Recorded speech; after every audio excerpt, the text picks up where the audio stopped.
எல்லோருக்கும் வணக்கம். வடக்கு மாகாண சமூக சேவை உத்தியோகத்தர் பதவிக்கு ஆட்சேர்ப்பு செய்வதற்காக ஜூலை மாதம் 26ஆம் தேதி நடத்தப்பட இருக்கின்ற மட்டுப்படுத்தப்பட்ட போட்டி பரீட்சைக்கான வழிகாட்டல் செயலமர்வு தொடரில் இன்னும் ஒரு வழிகாட்டல் செயலமர்வுல சந்திக்கிறோம். நான் கடந்த செயலமர்வுல குறிப்பிட்டது போல மூன்றாவது வினாத்தாளாக குறிப்பிடப்பட்டிருக்கக்கூடிய கிரகித்தல் என்பது தொடர்பில் தெளிவற்ற தன்மை காணப்படுவதனால நாங்கள் 1 அல்லது 2 செயலமர்வுகளை பயன்படுத்தி கிரகித்தல் தொடர்பான அடிப்படை நுட்பங்கள் பற்றி விரைவாக கொஞ்சம் வேகமாக பேசுவோம் என்று சொல்லி தீர்மானித்திருந்த நாங்கள் உண்மையிலே எங்களுக்கு இனி இருக்கக்கூடிய நேர வரையறைகள் மிக குறைவாக இருக்கு. நான் ஆரம்பத்தில் பிள்ளைகளுக்கு 12 செயலமர்வுகள் நடத்தப்படும் என்று சொல்லியிருந்தேன். இந்த கிரகித்தலுக்கு நடத்தப்படுகிற செயலமர்வுகள் இரண்டும் அந்த எண்ணிக்கையில அடங்காது. இது ஒரு மேலதிகமான உங்களுடைய திறன்களை மேம்படுத்துவதற்கான ஒரு செயலமர்வாக மேலதிகமாக அது விசேடமாக நடைபெறுவதாக கருதி கொள்ளுங்க. இதை தவிர்த்து நாங்கள் ஆக குறைந்தது 12 செயலமர்வுகளை நடத்துவோம். நாளை மறுதினம் இரவு வகுப்புகள் நடைபெறும். வழமை போல எங்களுடைய நேர அட்டவணை 7:30 தொடக்கம் 9:30 வரையிலான நேரத்துக்கு அந்த செயலமர்வு நடத்தலாம். முழுக்க கட்டுரை மற்றும் பொது அறிவு தொடர்பான விடயங்களை நாங்கள் அலசி ஆராய இருக்கிறோம். இன்றைக்கு இந்த கிரகித்தல் தொடர்பில் இருக்கக்கூடிய சில அடிப்படை விடயங்களை அங்கே இப்போ தரப்பட்ட ஒரு உரைப்பகுதியை வாசிப்பது, அதனுடைய உள்ளார்ந்த பொருளை புரிந்து கொள்வது, அதை சாதாரணமாக ஒரு தனி வாக்கியத்தில் எழுதுவது போன்ற விடயங்களை நாங்கள் கடந்த செயலமர்வில் கற்றுக்கொண்டிருக்கிறோம். இது தொடர்பாக இதில் தரப்பட்டிருக்கக்கூடிய பெரிய பந்தி ஒன்றை சுருக்கி எவ்வாறு எழுதுவது, பெரிய பந்தி ஒன்று தரப்பட்டு அதை சுருக்கம் எழுதுங்கள் என்று கேட்டால் அதை எவ்வாறு எழுதுவது என்பது தொடர்பாக நாங்கள் இந்த செயலமர்வில் பார்க்க மாட்டோம். அது தொடர்பில் மிகவும் தெளிவான ஒரு வழிகாட்டல் என்னுடைய காணொளி ஒன்று உங்களுக்கு இந்த குழுவில் பகிரப்படும். ஒரு அரை மணி நேரம் ஒதுக்கி அந்த காணொலியை பார்த்து கொள்ளுங்க. அவ்வளவு அடிப்படை திறன்கள் போதும். ஒரு பந்தியை தந்து சுருக்கி எழுதும்படி கேட்பார்களாக இருந்தால் அதற்குரிய வினாத்தாள் இல்லை, ஆனால் அதில் நிறுத்தி அதற்குரிய நேரம் ஒதுக்கி அந்த காணொளி செய்யப்பட்டிருக்கிறது. நீங்கள் அதை பார்க்கலாம். அப்போ நான் அது தொடர்பில் அதிகம் பேச மாட்டேன், சரியா? இப்போ இன்றைக்கு பந்திகளை சுருக்கி பிரதான கருத்தை இயன்ற அளவு சுருக்கி ஒரு தனி வாக்கியமாக எழுதுவது ஏற்கனவே நாங்கள் கற்றிருக்கிறோம். இருந்தாலும் அந்த விடயத்தோடு இன்னொன்று இருக்கிறது. தடித்து எழுத்தில் தரப்பட்டுள்ள சொற்றொடர்களுடைய கருத்தை பந்தியோடு தொடர்புபடுத்தி எழுதுவது. இப்படியான கேள்விகள் கடந்த காலங்களில் வரையறுக்கப்பட்ட போட்டி பரீட்சைகள்ல அதிகம் வந்திருக்கு. நாடளாவிய சேவைகளுக்கான பரீட்சைகள்ல தான் கூட கேட்டிருக்கிறார்கள். இதுல 2 விடயங்கள் இருக்குது. ஒன்று பந்தியினுடைய சாராம்சத்தை எழுதுவது, இரண்டாவது பந்தியில காட்டப்படுகிற சொற்றொடர் அல்ல சில சொற்கள் அல்ல ஒரு வசனம் அதை அவர்கள் நிலற்றி இருப்பார்கள். அவ்வாறு நிலற்றப்பட்டதனுடைய சாராம்சம் அல்ல, அதனுடைய பொருள் விளக்கம். அந்த பந்தியிலே அது என்ன பொருளை தருகிறது என்பது. சிலவழி நேரடியான பொருள் சொன்னால் நகைச்சுவையாக இருக்கும், சிரிப்பாக இருக்கும். இப்போ உதாரணத்துக்கு செந்தமிழ் நாடெனும் போதினிலே இன்பத்தேன் வந்து பாயுது காதுநிலை என்று சொல்லி, உண்மையில தேன் எங்க சுவையாக இருக்குமாண்டா நாக்கில பாய்ந்தால் தான், வாயில் பாய்ந்தால் தான் சுவையாக இருக்கும். காதுல தேன் பாய்ந்தால் கசகசண்டு அரியணமா இருக்கும். எங்கேயாவது குளத்தில் கிணத்துல போய் குளிக்க வரும். தேன் வந்து பாயுது காதுநிலை என்பது ஒரு நல்ல பொருள் கூடல் அல்ல. அங்க சொல்லுகிற போது அந்த பொருள் விளக்கம் காதுல தேனை ஊத்தினால் அப்ப நாங்க விளக்கம் எழுதுறதோ, தேன் என்பது ஒரு மஞ்சள் நிற திராவகம், இனிப்பு சுவையானது, தேனீக்களால செய்யும், அதை காதுல ஊத்தினது என்று சொல்லி எழுதுகிறார். அப்ப இன்பத்தேன் வந்து பாயுது காதுநிலை என்பதனுடைய பொருள் என்ன? அதை கேட்கிற போது மிகவும் மகிழ்ச்சி உண்டாகிறது என்கிற பொருள். அந்த பொருளைத்தான் நாங்கள் எழுதுவோம். அதுதான் தடித்த எழுத்துல தரப்பட்டுள்ள சொற்றொடருக்கு நேரடி பொருள் வேறு. தேன் வந்து பாயுது காதுநிலை, இதுக்கு நேரடி பொருள் எழுதினால் அவ்வளவு என்ன. இது போலதான் அந்த தடித்த எழுத்திலான சொற்றொடருக்கு விளக்கம் அளிப்பது. சரி, நாங்கள் இந்த உரைப்பகுதியை வாசிப்போம். வாழ்வை நெறிப்படுத்தும் வாழ்வியல் அறங்களை எடுத்து கூறுவது இலக்கியம். அதற்கு நம் திருக்குறள் போன்ற நூல்கள். மொழியின் இனிமையையும் வளமையையும் வெளிப்படுத்துவது இலக்கியம். அதற்கு எடுத்துக்காட்டாக பல்லாயிரம் பாடல்கள் உள்ளன. இயற்கை எழிலை அழகாக வர்ணித்து மெய்மறக்க செய்வது இலக்கியம். அதற்கு நம் புரட்சி கவியின் வானச்சோலையிலே போன்ற பல பாடல்கள். வீழ்ந்து கிடக்கும் மக்களுக்கு வீர உணர்வை ஊட்டும் வகையில் பாடுவது இலக்கியம். அதற்கு நம் பாரதியாரின் வீழ்வேன் என்று நினைத்தாயோ போன்ற பல பாடல்கள். மனித உறவின் மேன்மையை எடுத்து காட்டுவது இலக்கியம். அதற்கு வாலியின் பாலூட்டும் அன்னை அவள் நடமாடும் தெய்வம் போன்ற பல பாடல்கள். மொத்தத்தில் இலக்கியம் உயர்ந்த இலக்குடன் எழுதப்படுவது. இது ஒரு விதமான உரைநடை. இங்க இலக்கியத்தின் ஒவ்வொரு பண்பையும் சொல்லி அல்லது ஒவ்வொரு உள்ளடக்கத்தையும் சொல்லி அதற்கு ஒவ்வொரு உதாரணம் சொல்லிக் கொண்டு போகிறேன். என்ன எத்தனை விடயங்களை சொல்லி இருக்கிறார் என்று திரும்ப ஒரு கால் எண்ணி பார்ப்போம். நாங்கள் வாழ்வை நெறிப்படுத்தும் வாழ்வியல் அறங்களை வாழ்வை நெறிப்படுத்தும் வாழ்வியல் அறங்களை எடுத்து கூறுவது இலக்கியம். அதற்கு நம் திருக்குறள் போன்ற நூல்கள் ஒரு அரைப்புள்ளியை போட்டிருக்கிறது. மொழியின் இனிமையையும் வளமையையும் வெளிப்படுத்துவது இலக்கியம். அதற்கு எடுத்துக்காட்டாக பல்லாயிரம் பாடல்கள் உள்ளன. இயற்கை எழிலை அழகாக வர்ணித்து மெய்மறக்க செய்வது இலக்கியம். அதற்கு நம் புரட்சி கவியின் வானச்சோலையிலே போன்ற பல பாடல்கள். வீழ்ந்து கிடக்கும் மக்களுக்கு வீர உணர்வை ஊட்டும் வகையில் பாடுவது இலக்கியம். அதற்கு நம் பாரதியாரின் வீழ்வேன் என்று நினைத்தாயோ போன்ற பல பாடல்கள். மனித உறவின் மேன்மையை எடுத்து கூறுவது இலக்கியம். அதற்கு வாலியின் பாலூட்டும் அன்னை அவள் நடமாடும் தெய்வம் போன்ற பல பாடல். இப்ப இங்க 5 உள்ளீடுகள் சொல்லியிருக்கிறேன். மொத்தத்தில் இலக்கியம் உயர்ந்த இலக்குடன் எழுதப்படுவது. சரியா? இங்க 5 விடயங்கள் இலக்கியத்தினால் பேசப்படுகிறது. இலக்கியத்தின் உள்ளீடுகளாக இருக்கிறது. சரியா என்று சொல்லிட்டு மொத்தத்தில் இலக்கியம் உயர்ந்த இலக்குடன் எழுதப்படுவது என்று சொல்லி 6வது வசனத்தோட முடித்திருக்கிறேன். நாங்கள் ஒரு தனி வாக்கியத்தில் எழுதுவதாக இருந்தால் நான் உங்களுக்கு சொல்லி இருக்கிறேன் 9 விளக்கம் 13 சொற்களுக்குள்ள எழுத வேண்டும். சரிதானே? இவ்வளவையும் உள்ளடக்கியதாக இது ஒரு தனி வாக்கியமாக சொல்லக்கூடியவர்கள் யாரேனும் உண்டா என்று தேடி பார்ப்போம். அந்த பிள்ளைகள்கிட்ட கேட்போமே என்ன சொல்றாங்க. தீசன் தயாரா இருக்கிறார், கேட்போம். சொல்லுங்க தீசன். இலக்கியமானது வாழ்வியல், மொழி, இயற்கையலில், வீரம், மனித உறவின் மேன்மை போன்ற உயர்ந்த இலக்குகளுடன் எழுதப்படுவதாகும். போன்ற உயர்ந்த இலக்குடன். திருப்பி சொல்லுங்க. இலக்கியமானது இலக்கியம் வாழ்வியல், மொழி, இயற்கையலில். வாழ்வியல் என்பதை விட பிரதானமான விடயம் இங்க வாழ்வியல் அறங்கள். ஓகே, வாழ்வியல் அறங்கள் என்பதை நாங்க சாதாரணமாவே அறம் என்று சொல்லுவோம். என்ன வாழ்வியல் அறம் சொல்ல கொஞ்சம் சொல்லு கூடுமோ தெரியல. சரி, பரவாயில்லையா? இலக்கியம் வாழ்வியல் அறம் மொழி, இயற்கையலில், வீரம், மனித உறவின் மேன்மை போன்றவற்றை உள்ளீடாக கொண்டு உயர்ந்த இலக்குடன் எழுதப்படுவது. சரிதானே? நல்ல பதில். அப்படி ஒரு கேள்வி வந்தால் நாங்கள் செய்யலாம். செய்ய வராவிட்டாலும் பரவாயில்லை, ஒரு திறனுக்காக படித்துக் கொள்வோம். அடுத்தது பார்ப்போம். மொழியின் இனிமையையும் வளமையையும் வெளிப்படுத்துவது. இதனுடைய பொருள் என்ன?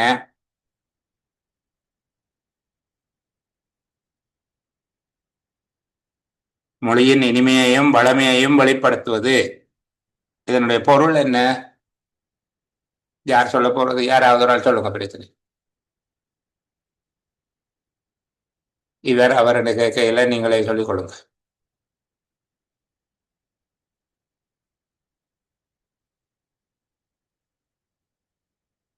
இலக்கியம் என்பது இந்த 2 விடயங்களையும் வெளிப்படுத்துகிறது என்று சொல்லுகிறேன். இந்த 2ஐயும் நாங்கள் அதுக்கு ஒத்த சொல்ல எழுதுகிறது இல்லை. அது என்ன அதை வாசிக்க உங்களுக்கு என்ன விளங்குகிறது என்று சொல்லி பார்க்க. மொழியின் இனிமையையும் வளமையையும் வெளிப்படுத்துவது என்றால் என்ன? அதுல நீங்க என்னத்தை புரிந்து கொண்டீர்கள்? உங்கள்கிட்ட தான் பதில் எதிர்பார்க்கிறேன். அதனாலதான் நான் காத்திருக்கிறேன்.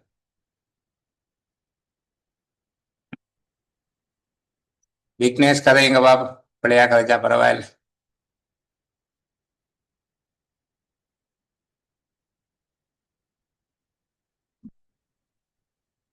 ஈசன் சார் மொழியினுடைய இனிமைன்னு சொல்றது நாங்க அந்த சிறப்பம்சங்கள் நாங்கள் ஒரு மொழியை பயிலும் போது எங்களுக்கு ஏற்படுகின்ற ஒரு மகிழ்ச்சி என்றோ இல்லாட்டி மொழி தரக்கூடிய அல்லது மொழியை பயில்வதால் ஏற்படக்கூடிய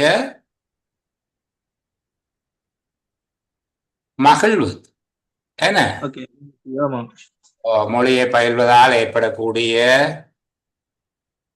மகிழ்வு அல்லது இன்பம், மொழியை பயிலும் போது ஏற்படுகின்ற இன்பத்தினையும் மொழி தன்னகத்தை கொண்டுள்ள சிறப்பான உள்ளீடுகளையும், மொழியின் வளமை என்பது சிறப்பான உள்ளீடுகளையும் இலக்கியங்கள் வெளிப்படுத்தி நிற்கின்றன.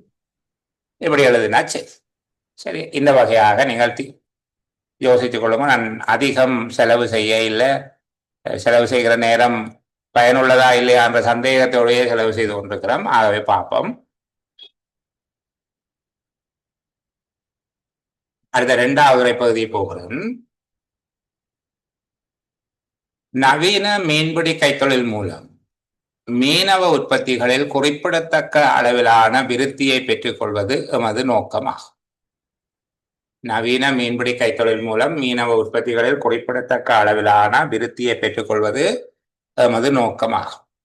அதற்கு ஏற்ப புதிய தொழில்நுட்பம் மூலம் நெடுநாள் மீன்பிடி கப்பல்கள் நவீனமயப்படுத்தப்படும். மீன்பிடி கைத்தொழிலுக்கு தேவையான உதவி சேவைகள் உயர்நிலைக்கு கொண்டு வரப்படும். சம்பிரதாய மற்றும் புதிய மீன்வளர்ப்பை மேம்படுத்துவதற்கும் நடவடிக்கை மேற்கொள்ளப்படும். ஏற்றுமதி சந்தையை வெற்றி கொள்ள வேண்டுமாயின் பெறுமதி சேர்க்கப்பட்ட மீன்பிடி உற்பத்தியை ஊக்குவிக்க வேண்டும். மீன்பிடி கைத்தொழிலின் முன்னேற்றத்துக்கு தனியார் துறையின் பங்களிப்பை மேலும் ஊக்குவிக்க முடியும். உற்பத்திகளுடன் ஏற்றுமதிகளையும் பாரிய அளவில் அதிகரிப்பதற்கும் மீன்பிடி மக்களின் வருமானத்தை அதிகரிக்கவும் இந்த நடவடிக்கைகள் காரணமாக அமையும். திரும்ப வாசிப்போம். நவீன மீன்பிடி கைத்தொழில் மூலம் மீனவ உற்பத்திகளில் குறிப்பிடத்தக்க அளவிலான விருத்தியை பெற்றுக்கொள்வது எமது நோக்கமாகும். அதற்கு ஏற்ப புதிய தொழில்நுட்பம் மூலம் நெடுநாள் மீன்பிடி கப்பல்கள் நவீனமயப்படுத்தப்படும். மீன்பிடி கைத்தொழிலுக்கு தேவையான உதவி சேவைகள் உயர்நிலைக்கு கொண்டு வரப்படும். சம்பிரதாய மற்றும் புதிய மீன் வளர்ப்பை மேம்படுத்துவதற்கு நடவடிக்கை மேற்கொள்ளப்படும். ஏற்றுமதி சந்தையை வெற்றி கொள்ள வேண்டுமாயின் பெறுமதி சேர்க்கப்பட்ட மீன்பிடி உற்பத்தியை ஊக்குவிக்க வேண்டும். மீன்பிடி கைத்தொழிலின் முன்னேற்றத்திற்கு தனியார் துறையின் பங்களிப்பை மேலும் ஊக்குவிக்க முடியும். உற்பத்திகளுடன் ஏற்றுமதிகளையும் பாரிய அளவில் அதிகரிப்பதற்கும் மீன்பிடி மக்களின் வருமானத்தை அதிகரிக்கவும் இந்த நடவடிக்கைகள் காரணமாக அமையும். சரி, இது எழுதிய நபருடைய நோக்கம் என்ன? ஏன் இது எழுதுகிறேன்?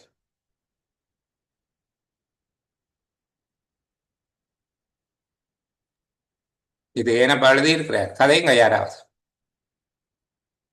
மீன்பிடி உற்பத்தியை ஊக்குவிக்க நவீனமயப்படுத்துவதற்காக.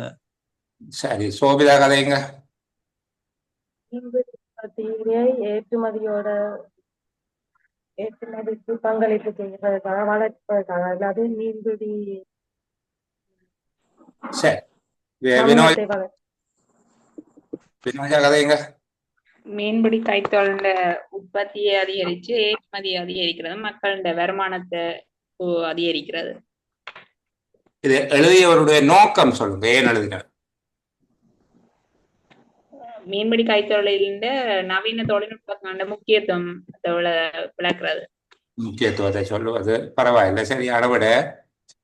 வேற யார் சொல்ல போறாக்கள்? சோபிதா, தீசன், வினோஜா சொல்லியாச்சு. வேற யாரும்?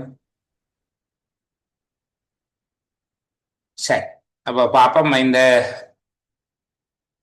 உரைப்பகுதி எழுதியவருடைய நோக்கம் மீன்பிடி கைத்தொழிலை மேம்படுத்துவதற்கு எவ்வகையான நடவடிக்கைகள் மேற்கொள்ளப்படுகிறது என்பதையும் எதிர்பார்க்கப்படுகிற பெறுபேறுகளையும் குறிப்பிடுவதாக இருக்கு. இப்ப இங்க எதிர்பார்க்கப்பட்ட பெறுபேறு என்பது மீன்பிடி கைத்தொழில் விருத்தி செய்தல். மீன்பிடி கைத்தொழில் விருத்தி என்பது அது உற்பத்தி, ஏற்றுமதி அதிகரிப்பது, மக்களுடைய வருமானம் அதிகரிப்பது எல்லாமே மீன்பிடி கைத்தொழில் விருத்தி என்பதுக்குள்ள வந்து சரிதானே. இப்ப மீன்பிடி கைத்தொழில் விருத்தி அது விருத்தி செய்தன்னா அதனுடைய உற்பத்தி, ஏற்றுமதி, வருமானம் என்பவை விருத்தி அடைவதுதான், என்பவை வளர்ச்சி அடைவதைத்தான் நாங்கள் விருத்தி என்று சொல்லுவோம். உற்பத்தி, வருமானம், அவருடைய வாழ்க்கை தரம் எல்லாம் அதிகரித்தால்தான் மீன்பிடி கைத்தொழில் விருத்தி அடைகிறது. இப்ப இங்க அவர் மீன்பிடி கைத்தொழில் விருத்திக்காக என்னென்ன விடயங்கள் திட்டமிடப்பட்டிருக்குது என்று சொல்லுகிறார். எத்தனை விடயங்களை திட்டமிட்டிருக்கிறார் என்று பார்த்தோம்னா, ஒன்று மீன்பிடி கலங்கள். புதிய தொழில்நுட்பம் மூலமாக நெடுநாள் மீன்பிடிப்பதற்கான மீன்பிடி கலங்கள் அவை நவீனமயப்படுத்தப்படும். இரண்டாவது உதவி சேவைகள், மீன்பிடி கைத்தொழிலுக்கு தேவையான உதவி சேவைகள். மூன்றாவது சம்பிரதாய மற்றும் புதிய மீன் வளர்ப்பு. அப்ப நாங்கள் மீன் வளர்ப்பு அதற்குரிய அடைமொழிதான் சம்பிரதாய மீன் வளர்ப்பு, புதிய மீன் வளர்ப்பு என்பது. இப்ப பெரிய பூனை, வெள்ளை பூனை என்பது போல இது அடைமொழி. அடுத்தது பெறுமதி சேர்க்கப்பட்ட உற்பத்தியை ஊக்குவித்தல். பெறுமதி சேர்க்கப்பட்ட உற்பத்தி. அடுத்தது தனியார் துறை பங்களிப்பை பெறுதல். தனியார் துறை பங்களிப்பை பெறுதல். இவற்றின் மூலமாக உற்பத்தி, ஏற்றுமதி, மக்களின் வருமானத்தை அதிகரித்தல் எதிர்பார்க்கப்படுகிறது. அதாவது விருத்தி செய்யும் மீன்பிடி கைத்தொழிலை விருத்தி செய்யப்படுகிறது.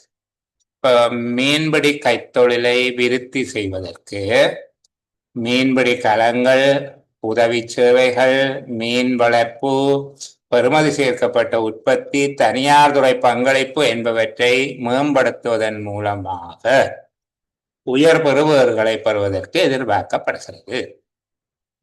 சரி, நல்ல சிறந்த பெறுபவர் பெற எதிர்பார்க்கப்படுகிறது. இல்லை, மீன்பிடி கைத்தொழிலை விருத்தி செய்வதற்கு எதிர்பார்க்கப்படுகிறது என்று எழுதல். மீன்பிடி கைத்தொழில்,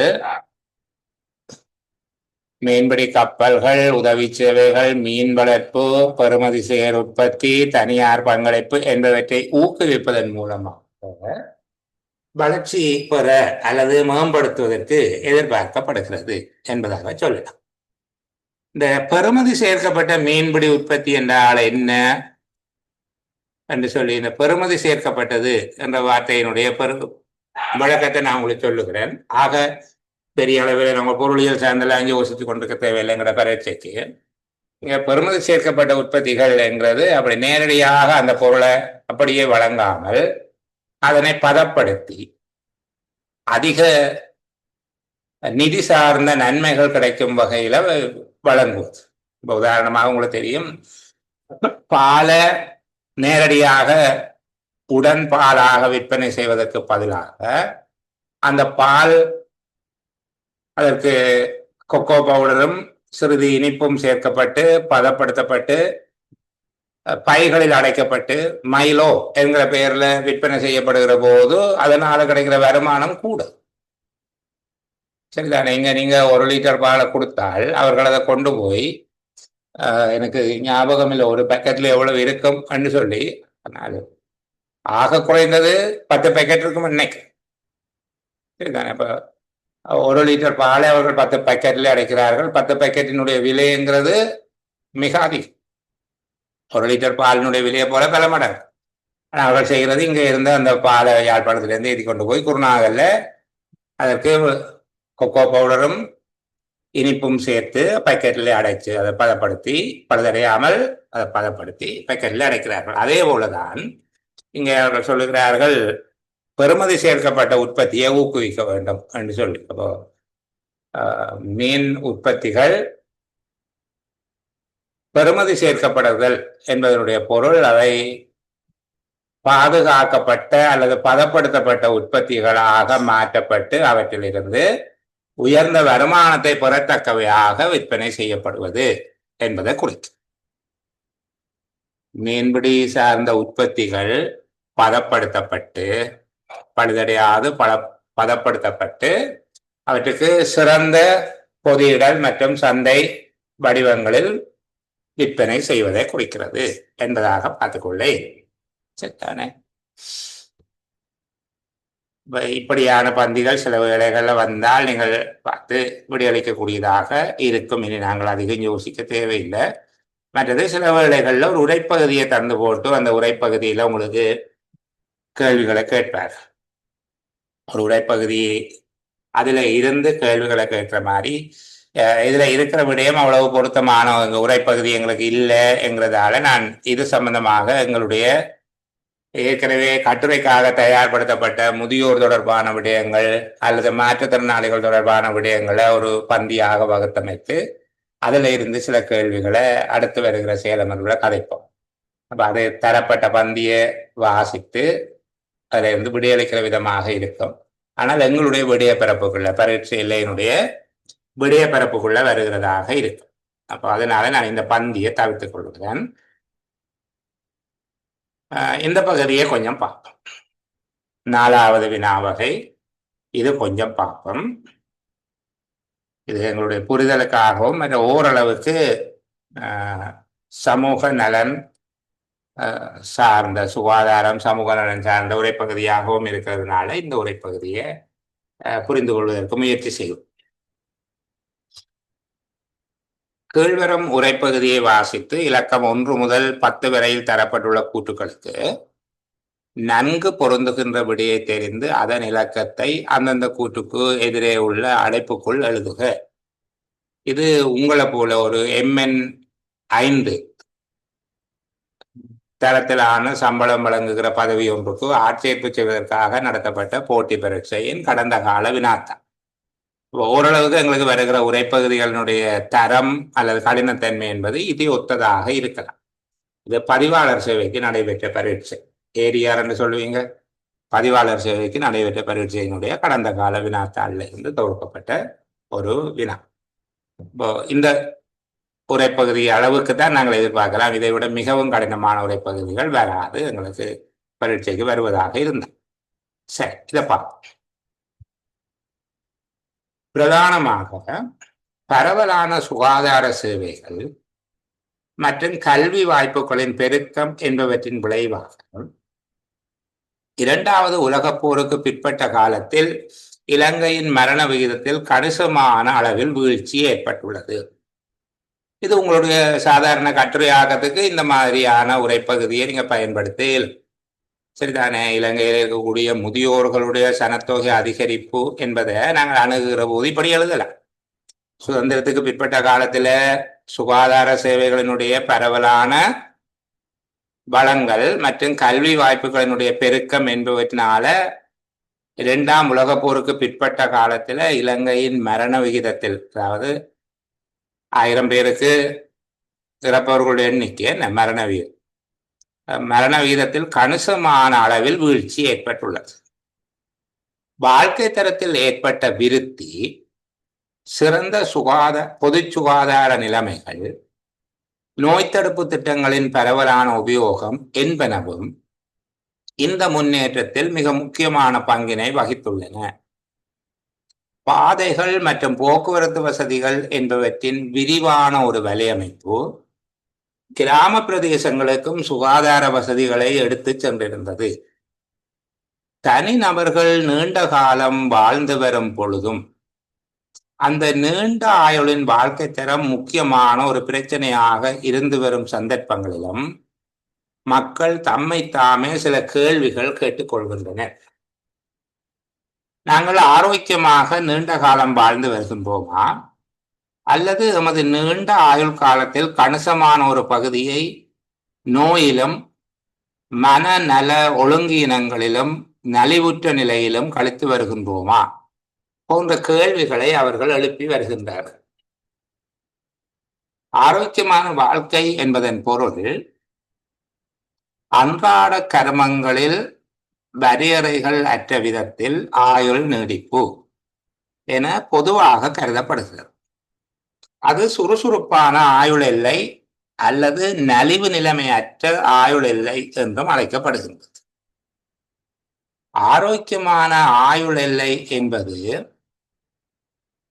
நோய் நொடிகள் முற்றிலும் இல்லாத நிலை என பொருள்பட மாட்டாது. உண்மையிலேயே பெருந்தொகையான முதியவர்கள் நீரிழிவு அல்லது இரத்த கொதிப்பு போன்ற நோய்களுடன் சாதாரண வாழ்க்கை வாழ்ந்து தமது பணிகளையும் செய்து வருகின்றார்கள். ஆரோக்கியமான வாழ்க்கை எதிர்பார்ப்பு எனும் எண்ணக்கரு எதிர்காலத்தில் சுகாதாரம் மற்றும் அபிவிருத்தியை அளவிடலில் முக்கிய நியதியாக அமையும். திரும்ப ஒரு தடவை வாசிப்போம். ஒரே பார்வையில வாசிக்கக்கூடிய மாதிரியாக வச்சுக்கொள்கிறேன். திரும்ப வாசிப்போம். பிரதானமாக பரவலான சுகாதார சேவைகள் மற்றும் கல்வி வாய்ப்புகளின் பெருக்கம் என்பவற்றின் விளைவாக இரண்டாவது உலகப் போருக்கு பிற்பட்ட காலத்தில் இலங்கையின் மரண விகிதத்தில் கணிசமான அளவில் வீழ்ச்சி ஏற்பட்டுள்ளது. வாழ்க்கை தரத்தில் ஏற்பட்ட விருத்தி, சிறந்த பொது சுகாதார நிலைமைகள், நோய் தடுப்பு திட்டங்களின் பரவலான உபயோகம் என்பனவும் இந்த முன்னேற்றத்தில் மிக முக்கியமான பங்கினை வகித்து வந்துள்ளன. பாதைகள் மற்றும் போக்குவரத்து வசதிகள் என்பவற்றின் விரிவான ஒரு வலையமைப்பு கிராம பிரதேசங்களுக்கும் சுகாதார வசதிகளை எடுத்து சென்றிருந்தது.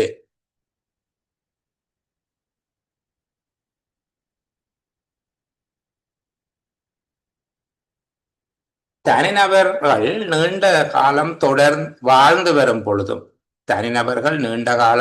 வரும் பொழுதும் அந்த நீண்ட ஆயுளின் வாழ்க்கை தரம் முக்கியமான ஒரு பிரச்சனையாக இருந்து வரும் சந்தர்ப்பங்களிலும் மக்கள் தம்மை தாமே சில கேள்விகள் கேட்டுக்கொள்கின்றனர். நாங்கள் ஆரோக்கியமாக நீண்ட காலம் வாழ்ந்து வருகின்றோமா, அல்லது எமது நீண்ட ஆயுள் காலத்தில் கணிசமான ஒரு பகுதியை நோயிலும் மனநல ஒழுங்கீனங்களிலும் நலிவுற்ற நிலையிலும் கழித்து வருகின்றோமா போன்ற கேள்விகளை அவர்கள் எழுப்பி வருகின்றார்கள்.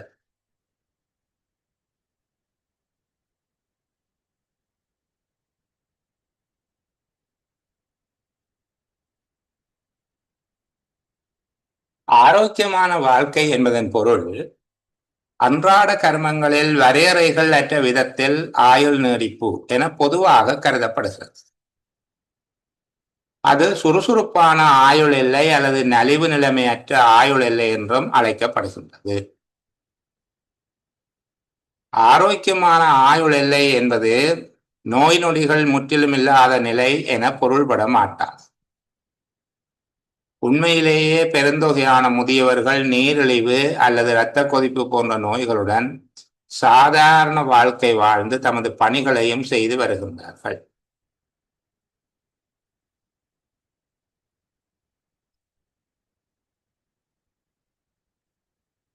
ஆரோக்கியமான வாழ்க்கை எதிர்பார்ப்பு எனும் எண்ணக்கரு எதிர்காலத்தில் சுகாதாரம் மற்றும் அபிவிருத்தியை அளவிடலில் முக்கிய நியதியாக அமையும். இதை நான் வசதி கருதி 4 துண்டங்களாக உடைச்சிருக்கிறேன். சரிதானே? எங்களுடைய வசதி கருதி நாங்கள் கலந்துரையாடுகிற நோக்கில இதை 4 துண்டங்களாக பிரித்து போட்டு, முதலாவது பகுதி என்ன சொல்கிறது, இதனுடைய சாராம்சம் என்ன என்பதை பற்றி கலந்துரையாடும். எனக்கு யார் இதுக்கு பதில் சொல்ல போகிறார்கள், யார் தயாரா இருக்கிறார்கள் என்று பார்ப்போம். தீசன் தவிர வேற யாராவது ஒரு ஆளை கேட்போம், பார்ப்போம். அவரை தான் நன்னெடுக கூப்பிடுகிறது, அதனால அவரை விடுகிறேன். சாவகச்சேரி யூசி, யார் அது? ஓம் சார், இப்பதான் வந்தனா, நான் தாமதமாக தான் வந்திருக்கிறீங்க. சரி,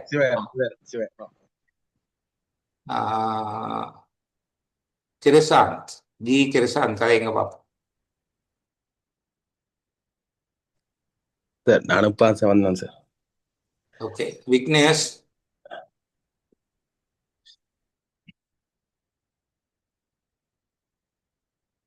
விக்னேஷ் கதைங்களை பார்ப்போம்.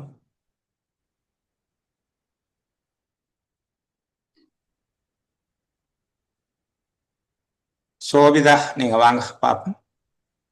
ஹலோ, யார் கதைக்கிறது? ஓகே, சிவா கதைங்க. சரி, இப்ப இது பிரதான கருத்து இந்த சுகாதார சேவைகளும் கல்வி வாய்ப்பு பெருக்கத்தால 2ஆம் உலக பிற்பட்ட காலத்தில் இலங்கையின் மரண கணிசமான அளவு வீழ்ச்சி ஏற்பட்டது. இந்த பகுதியினுடைய நோக்கத்தை இன்னும் எளிமையா சுருக்கமா சொல்லுங்க. சுகாதார சேவையின் விருத்தியும் இல்ல, பொருள் விளக்கம் என்பதை தாண்டி இந்த துண்டம், இந்த முதலாவது துண்டம் எழுதப்பட்டது நோக்கத்தை சொல்லு.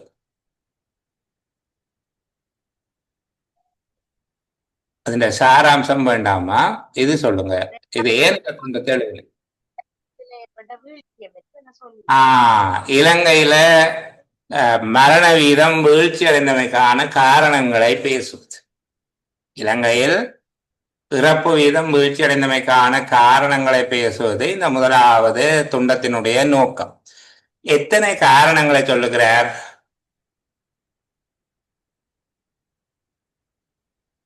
எத்தனை காரணங்கள் சொல்லுகிறார்? பெருக்கம் சாரி, சுகாதார சேவை சுகாதாரம் மற்றும் கல்வி வாய்ப்புகளினுடைய பெருக்கம். சுகாதாரம் மற்றும் கல்வி வாய்ப்புகளின் பெருக்கம் இதை பிரதானமாக சொல்லுது. அதுக்கு பிறகு வாழ்க்கை தரத்தில் ஏற்பட்ட விருத்தி, சிறந்த பொது சுகாதார நிலைமைகள்,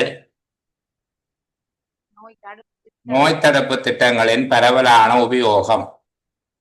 அங்க சுகாதார சேவைகள், பரவலான சுகாதார சேவைகள் மேல சொல்லிட்டு அங்க சுகாதார சேவைகள், கல்வி என்பவற்றினுடைய பெருக்கம் என்பதை சொல்லிட்டு திரும்ப சொல்லுகிறார். வாழ்க்கை தரத்தில் ஏற்பட்ட விருத்தி எடுக்கலாம், சிறந்த பொது சுகாதார நிலைமைகள், நோய் தடுப்பு திட்டங்களினுடைய பரவலான உபயோகம், கிட்டத்தட்ட அதோட சேர்ந்த விடயம்தான். ஆனால் திரும்ப சொல்லுது. அதுக்கு பிறகு பாதைகள், போக்குவரத்து வசதியின் விரிவை ஒரு காரணமாக நாங்கள் எடுத்துக்கொள்ள முடியுமா என்று பார்த்தோம் என்றால் அதை ஒரு மறைமுக காரணியாக சொல்லுகிறேன். அதாவது பாதைகள், போக்குவரத்து வசதிகளின் விரிவான வலையமைப்பினால சுகாதார சேவைகளை கிராமத்துக்கு எடுத்து போகக்கூடியதாக இருந்தது. மேல சொல்றாரு, சுகாதார சேவைகள் வளர்ச்சி அடைஞ்சிருக்கு. இப்படி வளர்ச்சி அடைந்த சுகாதார சேவைகளை கிராம பிரதேசங்களுக்கும் எடுத்து போவதற்கு இந்த பாதைகள், போக்குவரத்து வசதிகள் என்பவற்றினுடைய விரிவாக்கமும் காரணமாக இருந்திருக்கு. இப்ப இந்த விடயங்களை சொல்லி சாதாரணமாக அவர் இந்த பகுதியை பேசுவது, இலங்கையின் மரண விகிதம் அல்லது இறப்பு வீதம் சுதந்திரத்துக்கு பின்னான காலப்பகுதியில் ஒரு சாதகமான தன்மையை வெளிப்படுத்தியதற்கு, அதாவது குறைவான அளவை பிரதிபலித்ததற்கு காரணமாக அமைந்தவை எவை என்பது தொடர்பாக விளக்கத்தை சொல்லுகிறது. அதுக்கு பிறகு இரண்டாவது துண்டம், இந்த இரண்டாவது துண்டம் சொல்லுகிற சாராம்சம் அல்லது அவர் பேச வருகிற செய்தி என்ன? சொல்லுங்க, தொடர்ந்து கதைங்க சிவா. இரண்டாவது துண்டம் அவர் அந்த பகுதியினால வெளிப்படுத்த விரும்புகிற எண்ணக்கரை என்ன, ஏதோ ஒன்று சொல்லுகிறேன். தொற்றா நோயோட மக்கள் சர்வ சாதாரணமாக தங்கள் கடமையில செய்து வாழ்கிறார்கள். ஆனா வாழ்கின்ற போது மக்களுக்கு ஒரு ஐயம் இருக்கு, நாங்க ஒரு சுகதேகியா வாழ்கிறோம். உண்மையில மக்களுக்கு ஐயம் இருக்குதாங்கிறத விட அவருக்கு ஒரு ஐயம் இருக்குது. நீண்ட காலம் வாழ்தல் என்பது, நீண்ட காலம் வாழ்தல், ஒரு ஆள் கனகாலம் உயிர் வாழ்தல் என்பது அது ஒரு சிறந்த நிலைமையா? நீண்ட காலம் உயிர் வாழ்தல் என்பது சிறந்த ஒரு நிலைமைதானா என்கிற சந்தேகம் வருது. சரிதானே? நீண்ட காலம் வாழ்தல் என்பது ஒரு ஆரோக்கியமான வாழ்க்கையா, அல்லது அதில் நாங்கள் பெரும்பகுதிய நோயோட அல்லது மனக்குழப்பங்கள்ல, ஞாபக மறதியில இப்படியாக, அதாவது மனநல ஒழுங்கீனங்கள், நல்ல வார்த்தைகள் இருக்குது, நீங்க கட்டுரைகளை பயன்படுத்தக்கூடிய நல்ல வார்த்தை. சரிதானே? நோய், மனநல ஒழுங்கீனங்கள் என்பவற்றினால நாங்கள் ஒரு நலிவுற்ற நிலைமையில் வாழ்கிறோமா என்கிற சந்தேகம் மக்கள்கிட்ட இருக்கு. அப்ப இரண்டாவது பந்தியில சொல்லுகிறது, நீண்ட காலம் வாழ்தல் என்பது உண்மையில் ஆரோக்கியமான ஒரு சூழ்நிலையா என்கிற கேள்வியை எழுப்பு. மூன்றாவது துண்டத்திலே சொல்லுகிறார், ஆரோக்கியமான வாழ்க்கை என்றால் என்ன என்பதற்கு வரைவிலக்கணம் சொல்லுகிறார். இதுக்கு இருக்கிற எல்லாத்தையும் நீங்க எடுத்து இந்த மூன்றாவது துண்டத்துல ஆரோக்கியமான வாழ்க்கை என்பதனுடைய பொருளை உங்களோட வார்த்தையில சொல்ல முடியுமா யாராவது? சரி, நீங்களே கதை எங்க தொடர்ந்து சிவம். ஆரோக்கியமான அவர் சொல்லுகிற பொருள் என்ன? ஆரோக்கியமான வாழ்க்கைன்னா இப்ப அன்றாட கருமங்கள்ல வேலையை செய்து கொண்டிருப்பதும் அதுக்கு ஒரு லிமிட்டேஷன் இல்லை. இங்க வரையறைகள்ங்கிற வார்த்தையை பயன்படுத்தி இருக்கிறார். வரையறைகள் என்பது நாங்க ஒரு லிமிட் என்ன, அவர்கள் நாளாந்த கர்மங்கள்ல அவர்களுக்கு ஒரு மட்டுப்பாடு இல்லாவிட்டால் அது ஆரோக்கியமான வாழ்க்கை. ஆரோக்கியமான வாழ்க்கை என்பது நோயில்லாத வாழ்க்கை அல்ல. அவர் அழகா சொல்லுகிறார், ஆரோக்கியமான வாழ்க்கை என்பதனுடைய பொருள் அவர்கள் நாளாந்த கர்மங்களை வரையறை இல்லாம, அதுக்கு ஒரு மட்டுப்பாடு இல்லாம அவர்கள் தங்களை நாளாந்த கர்மங்களை செய்யக்கூடியதாக இருந்தால் இது நோய் நொடிகள் முற்றிலும் இல்லாத நிலைமை என்று பொருள்பட மாட்டாது என்று சொல்றோம். நோய் நொடிகள் முற்றிலும் இல்லாத நிலைமை என்று கருத்து இல்லை. ஆரோக்கியமான வாழ்க்கை என்பது நோய் இல்லாத வாழ்க்கை அல்ல. நோய் இருந்தாலும் அந்த நோய்களோடு சாதாரண வாழ்க்கை வாழ்ந்து தங்களுடைய பணிகளை செய்யுது. அதுக்கு விளக்கமும் சொல்லுகிறேன். உண்மையில பெருந்தொகையான முதியவர்களுக்கு நோய் இருக்குது, ஆனால் அவர்கள் அந்த நோய்களுடன் சாதாரண வாழ்க்கை வாழ்ந்து தமது பணிகளையும் செய்து வருகிறார்கள்.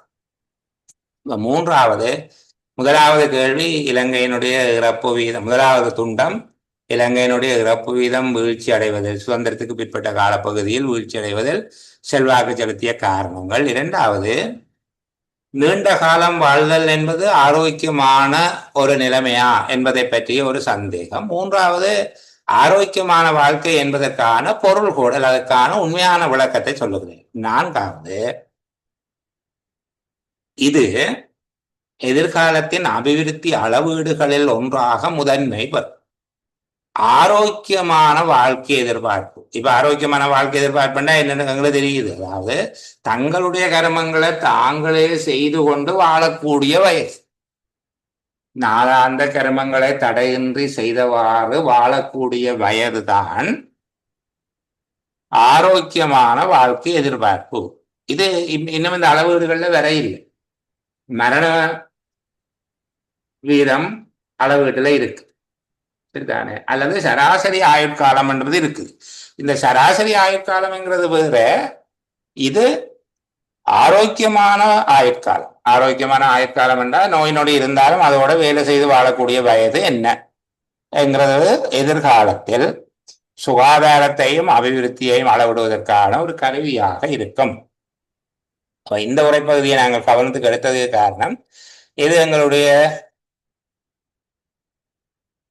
பரப்பெல்லைக்குள்ள, எங்களுடைய விடய பரப்புக்குள்ள வரக்கூடிய ஒரு பகுதி.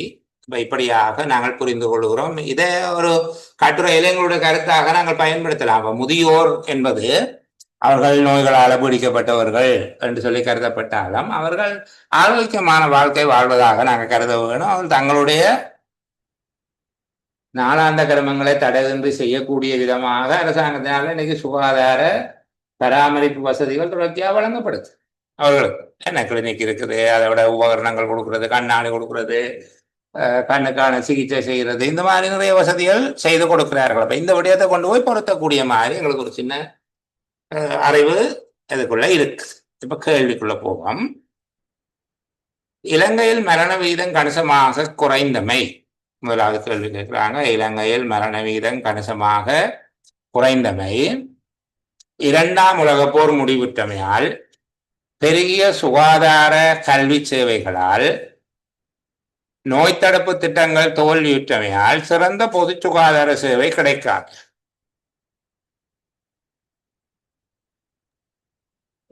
பெருகிய சுகாதார கல்வி சேவைகளால், பெருகிய சுகாதார கல்வி சேவைகளால் இலங்கையில மரண வீதம் கணிசமாக குறைந்தது. இரண்டாவது விட.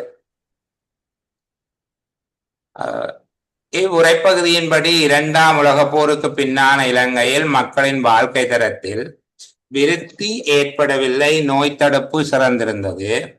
விருத்தி ஏற்படவில்லை, சுகாதாரம் மட்டும் வளர்ந்தது. விருத்தி ஏற்பட்டது, சுகாதார சேவை பரவலானது. விருத்தி ஏற்பட்டது, கல்வி வாய்ப்பு பெருகவில்லை. மூன்றாவது, விருத்தி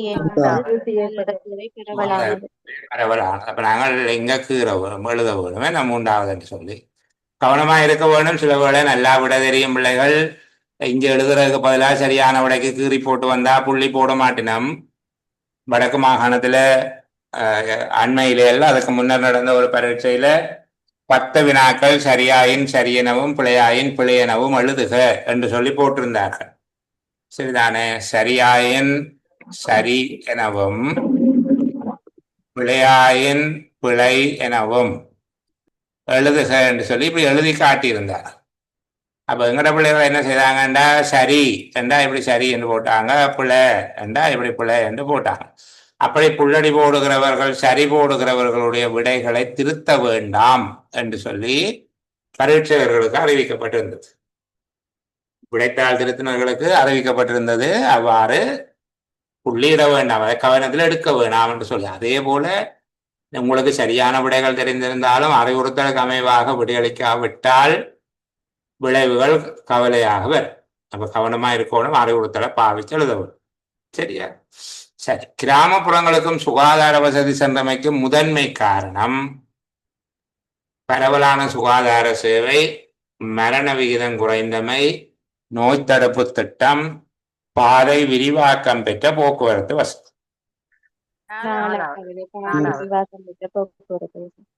பாதையும் விரிவாக்கம் பெற்ற போக்குவரத்து வசதி.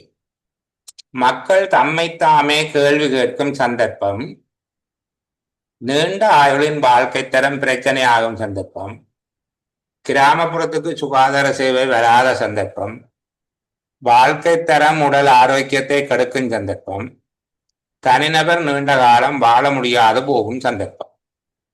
முதலாவது நீண்ட ஆயுளின் வாழ்க்கை முதலாவது நீண்ட ஆயுளின் வாழ்க்கை தரம் பிரச்சனையாகும் சந்தர்ப்பம். ஐந்தாவது கேள்வி, ஆயுளின் நலிவுற்ற நிலைகள் என சுட்டப்பெறுபவை நோயின்மையும் மனநலமும், நோயும் மனநல ஒழுங்கீனங்களும், நோயின்மையும் நல ஒழுங்கீனங்களும், நோய் இல்லாமையும் மனநல ஒழுங்கும்.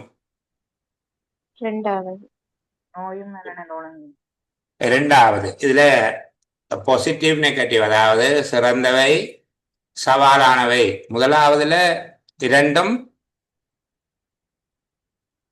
நல்லதா மோசமானதா, அல்லது ஒன்று நல்லது ஒன்று மோசமானதா?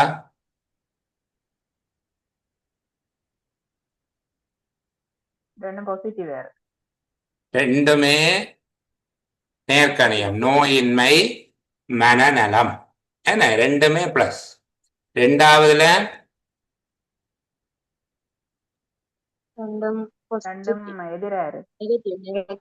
முதலாவதும் மைனஸ் தான், ரெண்டாவது மைனஸ் தான். மூன்றாவது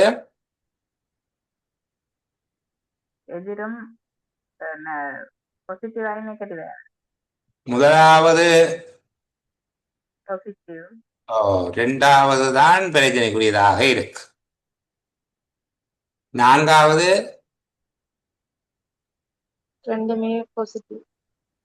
முதலாவதும் நான்காவதும் வேறுபாடில்லை.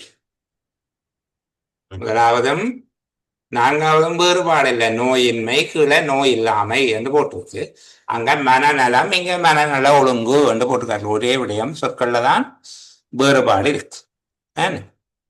சரி, அடுத்த கேள்வி போக முடியாது.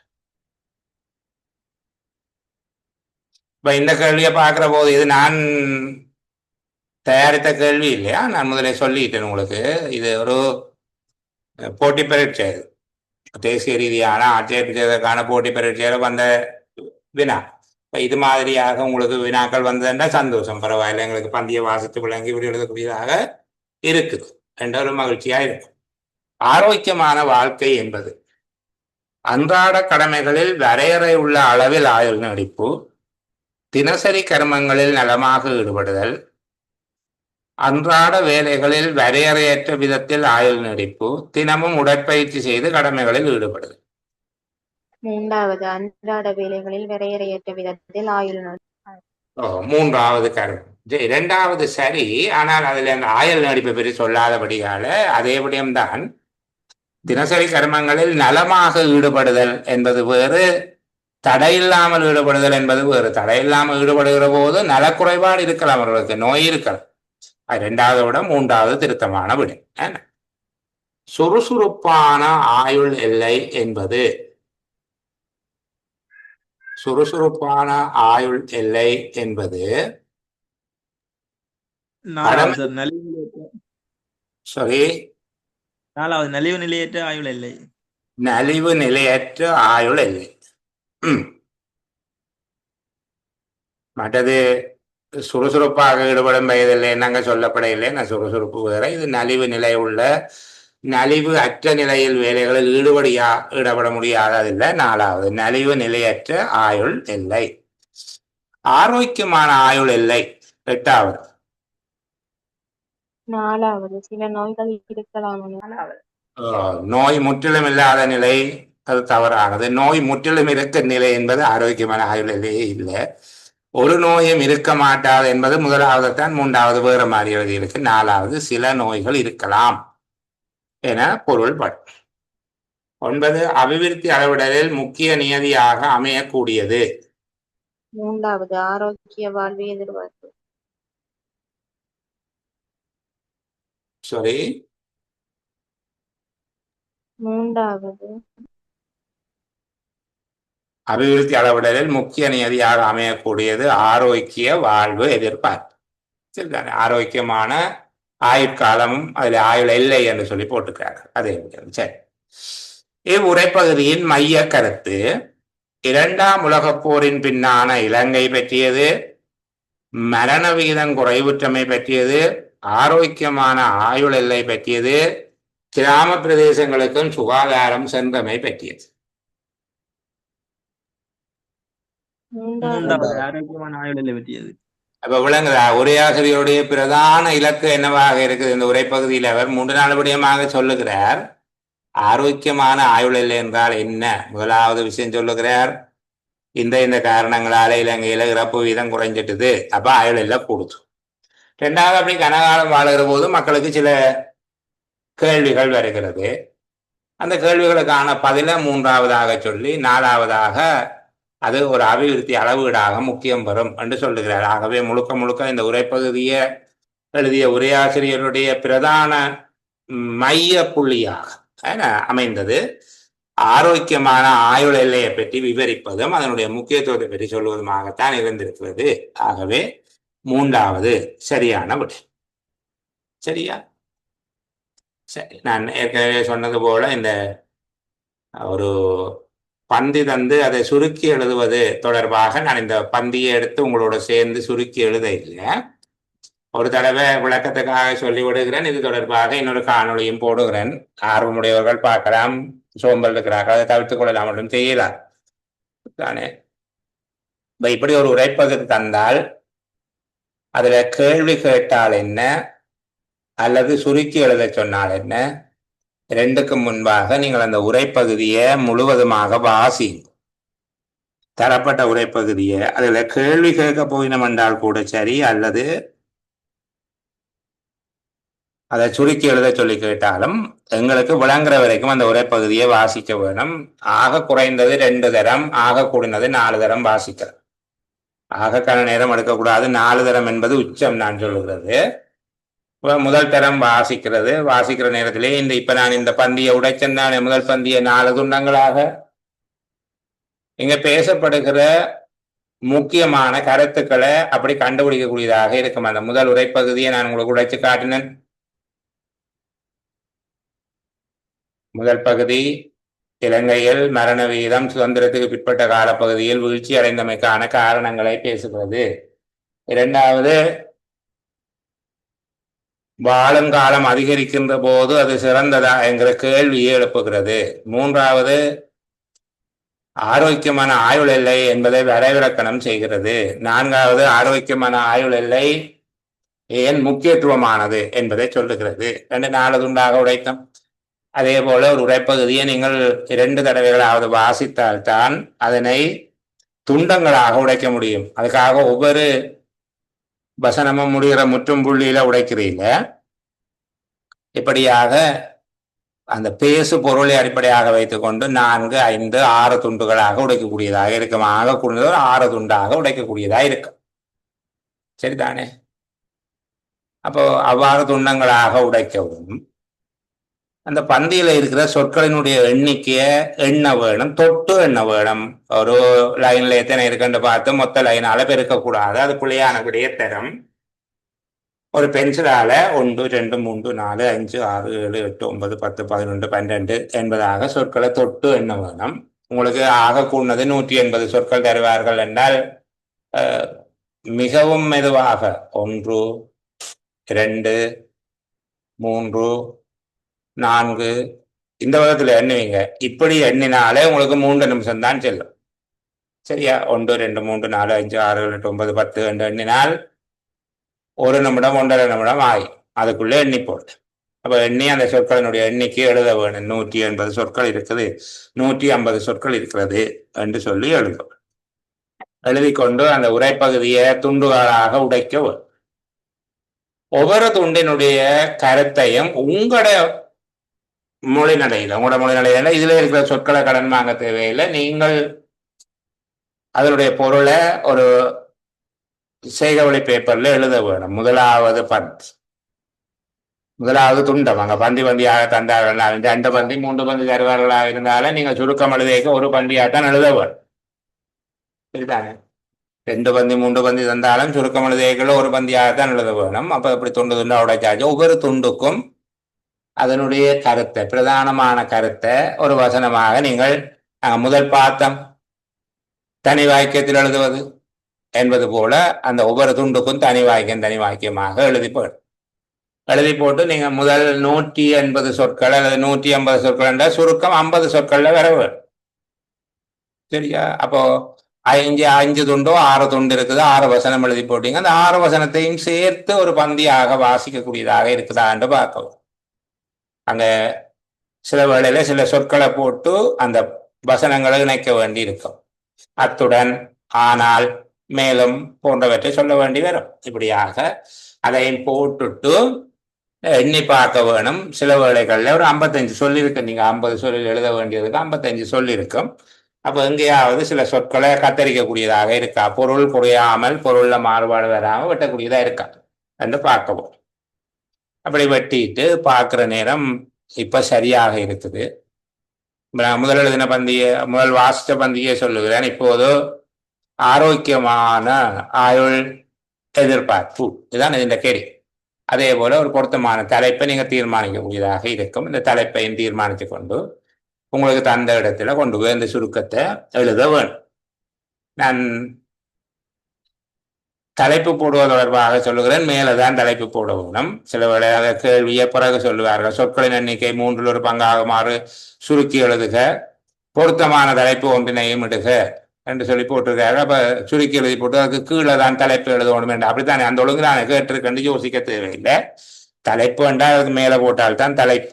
சரிதானே? பிறகு கடைசியில சொற்களின் எண்ணிக்கை எத்தனை என்று சொல்லி எழுதிவிட வேணும். 50 சொற்கள் இருக்கின்ற சரி 50 எழுதலாம், அல்லது 52 எழுதலாம். அது மாற்ற இயலாது. சில வேளை கோடு அடிச்சு பெறம் எழுதுறதுக்கு 4 கோடு அடிச்சு வந்தால், அப்ப நீங்கள் 4 கோட்டுக்குள்ள 12 லைன் எழுதி இருக்கிறீங்கன்னா பண்ணிருந்தாங்க 48 சொற்கள் தான் இருக்கும். இப்போ இது மாதிரியாக சுருக்கம் கொண்ட சில வேளைகள்ல கேட்டா சரியா. பெரும்பாலும் இந்த நலச்சேவைகள் சம்பந்தமான ஒரு பந்தியை தந்து போட்டு அந்த பந்தியில இருந்து கேள்வியை கேட்கறதுக்கான வாய்ப்பு இருக்குது.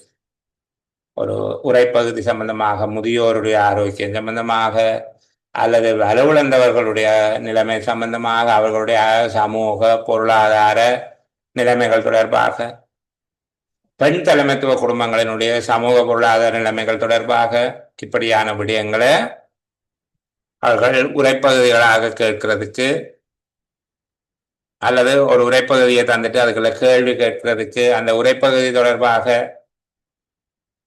சுருக்கம் எழுதும்படி கேட்கறதுக்கு எல்லா விதமான வாய்ப்புகளையும் நாங்கள் எதிர்பார்க்கிறோம். எப்படி கேட்டாலும் நீங்கள் விட எழுதக்கூடிய மாதிரி நான் ஆரம்ப செயலமர்வுகளில் சில விடயங்களை பகிர்ந்திருந்தேன். மத்திய வங்கியினுடைய ஆண்டறிக்கையில் இருக்கிற சில விடயங்கள் தொடர்பாக உங்களுக்கு ஏற்கனவே பகிர்ந்திருக்கிறேன். அந்த விடயங்களையும் ஒரு தடவை வாசிங்க. தொடர்ந்து வருகிற செயலமர்வுகளில் நாங்கள் அந்த விடயங்களை உள்ளடக்கியதாக இன்னும் கேட்கப்படக்கூடிய வினாக்கள் பற்றி பார்க்கிறோம். நான் நினைக்கிறேன் எங்களுடைய முதல் செயலமர்வில் முதியோர் தொடர்பாக தான் பேசியிருக்கிறோம். மாற்றுத்திறனாளிகள் பற்றியோ அல்லது பெண் தலைமைத்துவ குடும்பங்கள் தொடர்பாக நாங்கள் பார்க்க அந்த விடயங்களை தொடர்ந்து பார்க்கலாம். இவ்வளவுதான் கிரகித்தல் தொடர்பில் முக்கியமான விடயங்கள் என்று சொல்லி நான் உங்களுக்கு சொல்லித்தர ஒரு மணி நினைச்சது. இதுல நேரத்தை அதிகம் செலவிட விருப்பம் இல்லை. சரியா? இப்போ மேற்கொண்டு நான் நேரத்தவே சொன்னது போல இந்த செயலமர்வு முடிய சுருக்கம் எழுதுவது தொடர்பாக உங்களுக்கான ஒரு வழிகாட்டல் காணொலி ஒன்றையும் அனுப்பி வைக்கிறேன். இந்த விடயங்களையும் குறித்து வச்சுக்கொள்ளுங்க. ஒரு சிறிய இடைவேளையை தொடர்ந்து நாங்கள் பேசலாம். ஆஃப் ரெக்கார்டிங்கில் சில விஷயம் சொல்லுகிறேன். எல்லோருக்கும் மீண்டும் வணக்கம். நாங்கள் ஏற்கனவே கிரகித்தல் என்பது தொடர்பான சில அடிப்படை விடயங்களை பார்த்திருக்கிறோம். உண்மையில நான் திரும்ப திரும்ப சொல்லுகிற ஒரே விடயம்தான், இதை ஒரு ஆழமான மொழிப்புலமை சார்ந்த பரீட்சைக்கான தயார்படுத்தும் வழிமுறை ஒன்றாக இந்த கிரகித்தலை நாங்கள் பார்க்கவில்லை என்றால், அங்கே முழுக்க முழுக்க துறை சார்ந்த அறிவு பரிசீலிக்கப்படும் என்பதாகத்தான் சொல்லப்பட்டிருக்கு. இலங்கையில் இருக்கக்கூடிய நலிவுற்ற மக்களினுடைய நலனோம்பல் மற்றும் அவர்களுக்கான சமூக பாதுகாப்பு பற்றிய விடயங்கள் பரிசீலிக்கப்படும் என்று சொல்லப்பட்டிருப்பதன் காரணமாக நாங்கள் தயார்படுத்துகிற எல்லை பரப்பு என்பது நலிவுற்ற மக்களை பற்றி எங்கள்கிட்ட கேட்கப்பட்டால் ஒரு கட்டுரை ஒன்றை வரையக்கூடியதாக, அது தொடர்பில் ஒரு கட்டுரையாக்கம். சரிதானே? இது ஒரு ஓயல் கட்டுரையாக யோசிக்கக்கூடாது. நீங்கள் சமூக பொருளாதார பண்பாட்டு அரசியல் போன்ற பல்வேறு கூறுகளை உள்ளடக்கி ஒரு அகாடமிக் ரைட்டிங் ஒரு புலமை சார்ந்த எழுத்தாக நீங்கள் யோசிக்க வேண்டும். இப்படியாக ஒரு கட்டுரை அவர்கள் கேட்கலாம், அல்லது அந்த விடயங்களை தந்து போட்டு அந்த விடயத்துக்குள்ள பந்தியில இருந்து நீங்கள் விடை எழுதாமல் உங்களுடைய சொந்த ஆக்கமாக விடை எழுதுகிற விதமாக கூட தரலாம். பந்திக்குள்ள தேடி விடை எழுதுவதாக இல்லாமல் எல்லாம் கூட அறிவை பரிசீலிக்கிறேன்னு சொல்லியிருக்கிறார்கள். திறன்களை பரிசீலிக்கிறதெல்லாம் அங்கே அறிவை பரிசீலிப்போம் என்று சொல்லி. ஆகவே சில வேளைகளில் அவர்கள் ஒரு கேள்வியாகவும் அதுக்குள்ள இல்லாத பந்தியில தரப்பட்ட விடயம் தொடர்பில் புதிய கேள்விகளை உங்களுடைய கேட்கலாம். நீங்களாக பதில் எழுதுகிற விதமாக கூட அது அமையலாம். சரிதானே? அப்ப இவ்வாறான கேள்விகள் சில வேளை எளிமையான கேள்விகளாக இருக்கலாம், கடினமான கேள்விகள் அமையறதுக்கும் வாய்ப்பு இருக்கு. அப்ப அப்படியான விடயம் தொடர்பாகத்தான் நாங்கள் தொடர்ந்து பேச போகிறோம். இப்ப ஏற்கனவே முதுமை தொடர்பாக நாங்கள் பேசி இருக்கிறோம். முதியவர்கள் தொடர்பில் அழகாக பேசிட்டோம். தாமதமாக இணைந்து கொண்டவர்கள் யாரும் கவலை அடைய தேவையில்லை. கடந்த காலங்கள் நடந்த எல்லா சேரமறுகளும் யூடியூப் தளத்துல போய் இருக்குது, அவை பகிரப்பட்டும் இருக்குது, தங்களுடைய குழுவில் பகிரப்பட்டிருக்கு. நீங்க அதை பார்த்து கொண்டால் போதுமானது. இனி நேரத்தை ஒதுக்கி படித்துக் கொள்ளும். அடுத்தது இந்த பெண் தலைமைத்துவ குடும்பம் தொடர்பாக காலத்துக்கு காலம் பேசப்படுகிறது இருக்கு. சரிதானே? அப்ப அவர்கள் பெண் தலைமைத்துவ குடும்பம் தொடர்பில் எவ்வாறான கேள்வியை எங்கள்கிட்ட கேட்பார்கள் என்று எதிர்கூற முடியாவிட்டாலும் அதனுடைய உள்ளீடுகள் ஒவ்வொன்றாக நாங்கள் இன்றைக்கு கலந்துரையாடுவோம். அது பொருத்தமானதாக இருக்கு. உதாரணத்துக்கு, பெண் தலைமைத்துவ குடும்பங்கள் என்று கருதப்படுபவை அவை. சரிதானே? பெண் தலைமைத்துவ குடும்பம் என்பதால நீங்கள் கருதுவது என்ன? நாங்கள் இதை ஒரு வரைவிலக்கணம் என்று குறித்துக் கொள்ளலாம். உங்கள்கிட்ட ஒரு கொப்பி பேனா இருக்கும் என்று நினைக்கிறேன்னு குறித்துக் கொள்ளுங்க. சரிதானே? பெண் தலைமைத்துவ குடும்பங்கள் தொடர்பாக முதலாவது விடயம் வரைவிலக்கணம் என்பதை நாங்கள் பார்ப்போம். பெண் தலைமைத்துவ குடும்பம் என்பது குடும்ப தலைவன் ஆண் ஒருவர் இல்லாத பட்சத்தில், அல்லது ஆண் ஒருவர் குடும்பத்தின் பொறுப்புகளை ஏற்றுக்கொள்ள இயலாத சந்தர்ப்பத்தில் குடும்ப சுமைகள் பொறுப்புகளை இல்ல தலைவி அல்லது பெண் ஒருவர் பொறுப்படுத்தி நடாத்துகின்ற குடும்பங்களை குறிப்பிடலாம். பெண் தலைமைத்துவ குடும்பம் என்பது குடும்ப தலைவரான ஆண் ஒருவர் இல்லாத சந்தர்ப்பத்தில், அல்லது ஆண் ஒருவர் செயற்பட இயலாத சந்தர்ப்பத்தில். ஆண் உயிரோடு இருக்கலாம், சில வேளை அவர் டிசேபிளா இருக்கலாம், படுத்த படுக்கையா இருக்கலாம், இப்படி எல்லாம் இருக்குத்தானே. ஆண் ஒருவர் செயற்பட இயலாத சந்தர்ப்பத்தில் தன்னுடைய குடும்ப சுமைகள் மற்றும் பொறுப்புகளை குடும்ப தலைவி, இல்ல தலைவி அல்ல குடும்ப தலைவி பெண் ஒருவர் பொறுப்படுத்தி நடாத்துகிற குடும்பங்களை குறிப்பிட. ஆண் துணை இல்லாத குடும்பங்கள், காணாமற் போன குடும்பத் தலைவர் காணாமல் போன, அல்லது கணவனை இழந்த நிலையில், கணவனால கைவிடப்பட்ட நிலையில, விவாகரத்து செய்யப்பட்ட அல்லது கணவன் வேறு திருமணம் செய்த நிலையில் தன்னுடைய குடும்பத்திற்கான பொறுப்புகளை ஏற்று நடத்துகின்ற அல்லது பொறுப்புகளை சுமக்கின்ற பெண்களை இந்த வகையில நாங்கள் பெண் தலைமைத்துவம் என அழைக்கலாம்.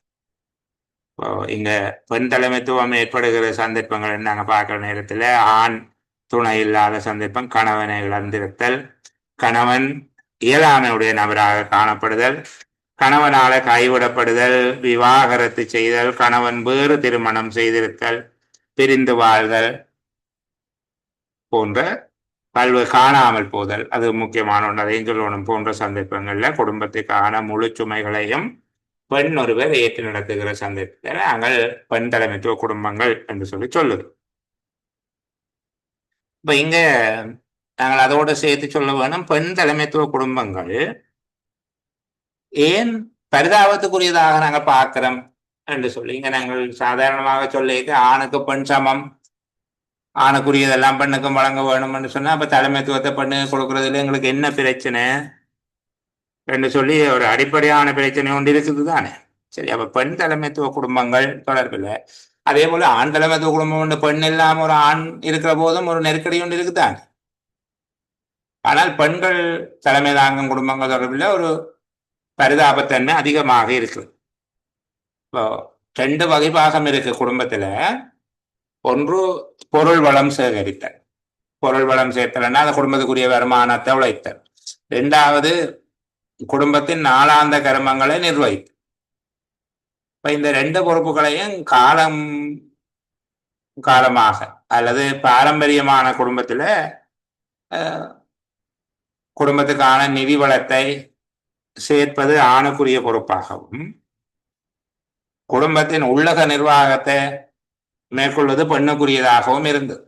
இது நான் மேலதிகமான விளக்கம் சொல்லுகிறேன். பாரதியார் சொல்லுகிற போது கூட காசு உழைக்கிறது அப்பாண்ட வேலை, மிச்ச வேலையெல்லாம் அம்மாண்ட வேலைன்னு தான் சொல்லுகிறேன். ஒற்றை குடும்பம் தனிலே பொருள் ஓங்க உழைப்பவன் தந்தை, மற்றை கர்மங்கள் செய்தே மனை வாழ்ந்திட செய்பவள் அன்னை என்று சொல்லியிருக்கேன். நிறைய பேர் இல்ல பாரதியார் பொம்பளை பிள்ளைகள் எல்லாம் வேலையை போகணும்னு சொன்னவர் சொன்னேன். நான் அதே சம்பந்தமா ஆர்கியூமெண்ட்டுக்கு வர இல்லை. எனக்கு தெரிந்த பாரதி அப்படித்தான் சொன்னேன். பெண்கள் படிக்கணும், சட்டம் படிக்கணும், எல்லாம் செய்ய வேணும், ஆனா ஆபீஸுக்கு போகணும் என்று சொல்லி அவர் சொல்ல. சரியா, காசு உழைக்கிறத நீங்க பார்த்துக்கொள்ளணும்னு சொல்லி ஆண்கள்கிட்ட சொன்னார். மற்ற கர்மங்கள் எல்லாம் செய்து மனை வாழ்ந்திட செய்பவள் அன்னை என்று சொல்லி சொன்னார். இப்ப இங்க என்ன நடக்குது என்றால், ஒரு பெண் இல்லாத குடும்பத்தில் ஆணுக்கு பொருள் வளர்ந்து விடுவதோட மற்ற கர்மங்கள் செய்கிற வேலையும் வந்து செய்யுது. அப்ப அங்க ஆணும் பரிதாபம் தான். அதே போல ஒரு பெண்ணுக்கு அந்த குடும்பத்தில் ஆண் இல்லாத சந்தர்ப்பத்தில் அவருக்கு ஒதுக்கப்பட்ட மற்ற கர்மங்களோட ஆணினுடைய பொருள் ஓங்க உழைத்தல், அதாவது நிதிவளம் சேகரித்தல்ங்கிற பொறுப்பும் வந்து சேருது. அப்ப பெண்ணும் பரிதாபம் தான். அப்ப இங்க ஏன் பெண் தலைமைத்துவத்தை அதிகமாக பேசணும் என்கிற சிந்தனை ஒன்று இருக்கும். இது நான் மேலதிகமாக ஒரு விளக்கத்துக்காக சொல்லுகிறேன்.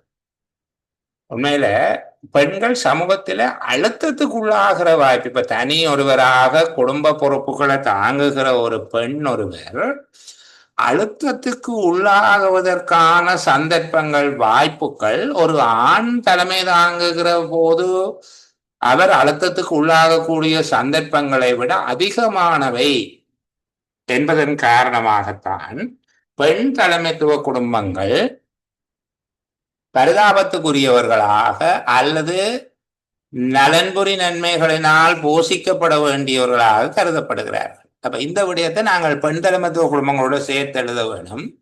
பெண் குடும்பத்திற்கு தலைமை தாங்குகிற போது குடும்பத்துக்கான பொருள் வளம் தேடுதல் மற்றும் குடும்பம், சமூகத்துடனான உறவாடல், குடும்ப நிர்வாகம் என்பவற்றை மேற்கொள்ள வேண்டியிருக்கிறது. பெண் தனித்து இத்தனை கர்மங்களையும் குடும்பத்துக்காக மேற்கொள்ளுகிற போது, ஒரு ஆண் தனித்து குடும்பத்துக்கு தலைமை தாங்கும் போது எதிர்நோக்குகின்ற அழுத்தங்கள், இடர்களை விட அதிகமான அளவு அழுத்தங்களையும் இடர்களையும் ஒரு பெண் எதிர்நோக்க வேண்டியதாக இருக்கு. அதனாலதான் பெண் தலைமைத்துவ குடும்பங்கள் சமூக நன்மைகளினால அல்லது சமூக நலன்புரி திட்டங்களினால போஷிக்கப்பட வேண்டியவர்களாக அல்லது பாதுகாக்கப்பட வேண்டியவர்களாக கருதப்படுகிறார்கள். இந்த பகுதியை நாங்கள் சொல்லுவோம். சரிதானே? ஒரு பெண் குடும்ப சுமை அல்லது குடும்ப பொறுப்புகளை ஏற்று குடும்பத்தை மேம்படுத்துவது என்கிற போது, ஒரு ஆண், அதாவது குடும்ப தலைவன் அன்றாடம் தன்னுடைய வாழ்வாதாரத்தை மேம்படுத்துவதற்காக எதிர்கொள்ளுகின்ற சிரமங்கள், பிரச்சனைகளை விட பல மடங்கான சிரமங்கள், பிரச்சனைகளை பெண் ஒருவர் முகம் கொடுத்து அதை எதிர்கொண்டு குடும்பங்களை நடத்த வேண்டியதாக காணப்படுகிறது. அதனால்தான் பெண் தலைமைத்துவ குடும்பங்கள் சமூக நலன்புரி திட்டங்களினால் பாதுகாத்து போஷிக்கப்பட வேண்டியவர்களாக கருதப்படுகிறார்கள். இந்த பொருளை நீங்கள் எடுத்துக்கொண்டீங்க, ஏற்கனவே சொல்லிட்டு என்ன. இனி பெண்கள் எவ்வாறாக பாதிக்கப்படக்கூடியவர்களாக இருக்கிறார்கள் என்பதை பற்றி நாங்கள் பார்க்கிறோம். சரியா? முதலாவது உயிரியல் சார்ந்த வேறுபாடு. சமூக நிலைமைகளை எடுத்து நோக்குகிற போது பெண்கள் தொடர்பிலான சமூக பார்வை, அவர்கள் ஒரு போகப் பொருளாக கருதப்படுகிற சமூக இயல்பு தொடர்ந்து இருக்கு, இப்பவும் இருக்கு. பெண் என்பது போகத்துக்குரிய ஒரு பொருளாக கருதப்படுகிற போது, அப்போ பெண் ஒருவர் பாலியல் ரீதியாக பாதிப்படைதல், அச்சுறுத்தப்படுதல், நெருக்கீடுகளுக்கு உள்ளாகுதல், அத்துமீறல், துஷ்பிரயோகங்களுக்கு முகம் கொடுத்தல் போன்றவை முக்கியமான ஒரு விடயமாக இருக்கு. பெண் ஒருவர் ஆணினுடைய பாதுகாப்பற்றவராக வாழ்கின்ற சமூக சூழல்ல அல்லது ஆண் ஒருவருடைய பராமரிப்புல இல்லாத ஒரு சந்தர்ப்பத்துல சமூகத்துல இருக்கக்கூடிய பெண் என்பவள் ஒரு போகப் பொருள் என்பது போன்ற ஒரு கண்ணோட்டம் நிலவுகிற சமூகத்துல அவர்கள் பாரிய அளவில் பாலியல் ரீதியாக பாதிப்படையக்கூடிய சூழ்நிலை ஒன்றும், அவர்கள் அச்சுறுத்தல்களுக்கு, துஷ்பிரயோகங்களுக்கு முகம் கொடுக்க வேண்டிய ஒரு சூழ்நிலையும் காணப்படுகிறத சொல்லக்கூடியதாக இருக்கு. அதை நீங்க தனியா சொல்லல. இந்த பெண் தலைமைத்துவ குடும்பங்கள் என்பது வெறுமனே பொருளாதார ரீதியாக மட்டும் பகுப்பாய்வு செய்யப்படக்கூடியதல்ல. பெண் தலைமைத்துவ குடும்பங்கள் தொடர்பான விளைவுகள் பொருளாதார ரீதியாக மட்டும் பகுப்பாய்வு செய்யப்படுவதல்ல. சமூகம், பொருளாதாரம், கலாச்சாரம், மனித உரிமைகள் போன்ற பல்வேறு கூறுகளுக்கூடாக விரிவாக பார்வையிட வேண்டியதாக இருக்கும். இதுதானே பொருளாதாரம், சமூகம், பண்பாடு, மனித உரிமைகள் மற்றும் சமூகவியல், உளவியல் நோக்கு போன்ற பல்வேறு விடயங்களுக்கூடாக, பல்வேறு பரிமாணங்களுக்கூடாக இதை நாங்கள் பார்க்க வேண்டி இருக்கும்.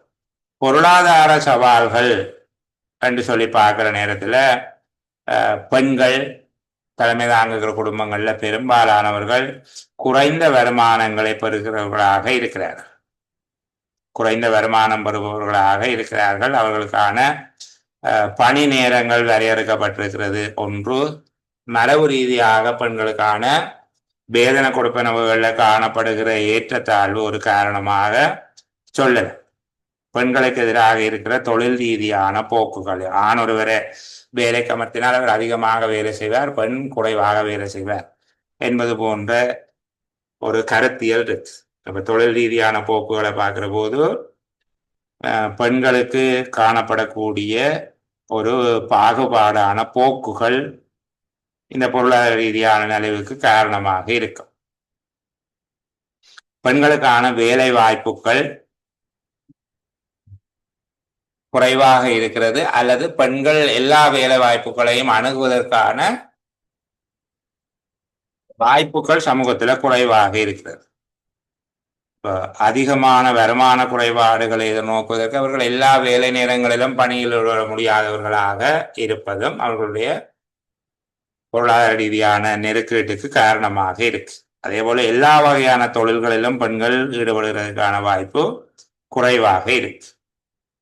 கல்வி குறைவாக உள்ள பெண்கள் மிகவும் கடினமான பொருளாதார சூழ்நிலையில இருக்கு. இப்ப குடும்பத்தினுடைய செலவுகள் அதிகரித்து செல்லும் போது அதற்கு ஏற்ற விதமாக வருமானம் அதிகரிக்காத போது அல்லது வருமானம் இல்லாத சந்தர்ப்பத்தில் அவர்கள் மன அழுத்தம் ஏற்படுகிறது. ஏற்கனவே இருக்கக்கூடிய அவர்களின் திறன் அல்லது உழைப்புக்கான ஊக்கம், வேலை செய்யக்கூடிய ஆற்றல் என்பது இந்த மன அழுத்தத்தின் காரணமாக பாதிக்கப்படுகிறதுக்கான தன்மை இருக்கு. இப்ப இது பொருளாதார ரீதியான சவால்கள். அவர்கள் எல்லா வேலைகளிலும் ஈடுபட முடியாது, எல்லா நேரங்களிலும் வேலைகளில் ஈடுபட முடியாது. அதே போல வீட்டுக்குரிய கடமைகள் பொறுப்புகள் பிள்ளைகளினுடைய பராமரிப்பு அல்லது குடும்ப அங்கத்தவர்களுடைய பராமரிப்பு போன்ற அவர்களுக்கு விதிக்கப்பட்ட கர்மங்களை நிறைவு செய்த பின்னர் தான் வருமானம் தரக்கூடிய தொழில்களுக்கு நேரத்தை ஒதுக்கக்கூடியதாக இருக்கிறது. இப்ப கட்டாயம் அவர்கள் குடும்ப பொறுப்புகளை அல்லது குடும்ப பராமரிப்பினை கைவிட்டு வெறும் வருமானம் உழைத்தவங்க கர்மத்தை மட்டும் செய்ய முடியாம இருக்கு. அவர்களுக்கு பெண்களுக்கு ஒதுக்கப்பட்ட கர்மத்தையும் செய்து ஆணுக்கு ஒதுக்கப்பட்ட வருமானம் உழைத்தல் கர்மங்களையும் ஈடுபட வேண்டி இருக்கு. எல்லா நேரமும் செய்ய இயலாது, எல்லா இடமும் போக இயலாது, இப்படியான நெருக்கடிகள் இருக்கிறத சொல்லுது. அடுத்தது இரண்டாவது அதனோட சமூக சவால்கள். இது பொருளாதார சவால்கள். இரண்டாவது சமூக சவால் அல்லது சமூக அழுத்தங்கள், சமூக தடைகள் என்பது தொடர்பாக பார்க்கலாம். தானே பெண்கள் தீர்மானம் எடுப்பது தொடர்பாக சமூகம் ஒரு மகிழ்ச்சியான மனநிலையை கொண்டிருப்பதில்லை.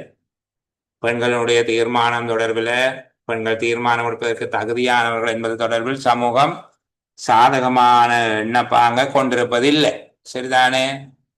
அப்ப இந்த பேட்டுக்கோழி கூவி விடியாது என்பது போன்ற சில கருத்துக்கள் இருக்குது. அப்ப பெண்களுடைய முடிவெடுக்கும் வாய்ப்பினை நிராகரிக்கிற கலாச்சார மனோபாவங்கள் தொடர்ந்து காணப்படுது. மற்றது குடும்பத்தினருடைய எதிர்பார்ப்புகள், நம்பிக்கை இனம், அச்சம், சரிதானே, சந்தேகம், அதிக அளவில் குற்றஞ்சாட்டுவதற்கான வாய்ப்புகள் போன்றவை காரணமாக அவர்கள் அதிக அளவில் அழுத்தத்துக்குள்ளாகிறார்கள். இப்போ ஒரு பெண் தொடர்ச்சியாக தனியாக வேலைக்கு போய் வருகிறது அல்லது இன்னொருவருடைய உதவியை பெற்றுக்கொள்வது போன்றவை கேலிக்குரிய விடயங்களாக பார்க்கப்படுது. ஒரு ஆண் இன்னொரு ஆணோட சேர்ந்து வேலைக்கு போகிறது, வெளியே பொழுத கழிக்கிறது, தாமதமாக வீட்டுக்கு வருதல், இரவு நேர கடமைகளில் ஈடுபடுதல் போன்றவை பார்க்கப்படுவதை விட ஒரு பெண் தொடர்பாக அவர்களுடைய தீர்மானம் எடுத்தல், தொழிலில் ஈடுபடுதல், தனியாக பயணித்தல், இரவு நேரங்களில் பணிகளில் ஈடுபடுதல், தாமதமாக வீடு திரும்புதல் போன்ற விடயங்கள் சமூகத்தினால, அவர்களுடைய அயலவர்கள், குடும்பத்தவர்கள், உறவினர்களால தவறான கண்ணோட்டத்தில், குற்றஞ்சாட்டும் கண்ணோட்டத்தில் பார்க்கப்படுவதால அது அதிக அளவிலான சமூக நெருக்கீடுகளை பெண்கள் எதிர்நோக்குகிறார்கள் என்று சொல்லலாம். அடுத்தது சுகாதாரம் சார்ந்த குறைபாடு. பெண்களுக்கான சுகாதார வசதி எங்கள் அடிப்படையில் ஆண்களிடம் பார்க்க பெண்கள் சில சந்தர்ப்பங்களில் சுகாதார வசதிக்கான தேவைப்பாடுகளை அதிகமாக கொண்டவர்களாக இருக்கிறார்கள். சில உடலியல் சார்ந்த உபாதைகளை அவர்கள் பருவ காலங்களில் மாதந்தோறும் அனுபவிக்கிறது இருக்கிறவர்களாக இருக்கு. இப்போ தொடர்ச்சியாக கர்மங்களில் ஈடுபடுவதற்கு அவர்களுடைய உயிரியல் இயல்புகள் பாதிப்பு செலுத்துபவையாக இருக்கிறது. அவர்களுடைய சுகாதார காரணங்களினால, அவர்களுடைய பெண் தன்மை காரணமாக ஏற்படக்கூடிய இயற்கையாக பெண்கள் மட்டும் எதிர்நோக்கக்கூடிய சில உபாதைகள், நெருக்கீடுகள் காரணமாக அவர்கள் பல சந்தர்ப்பங்களில் தங்களளவில் அவமானப்படுவது போன்று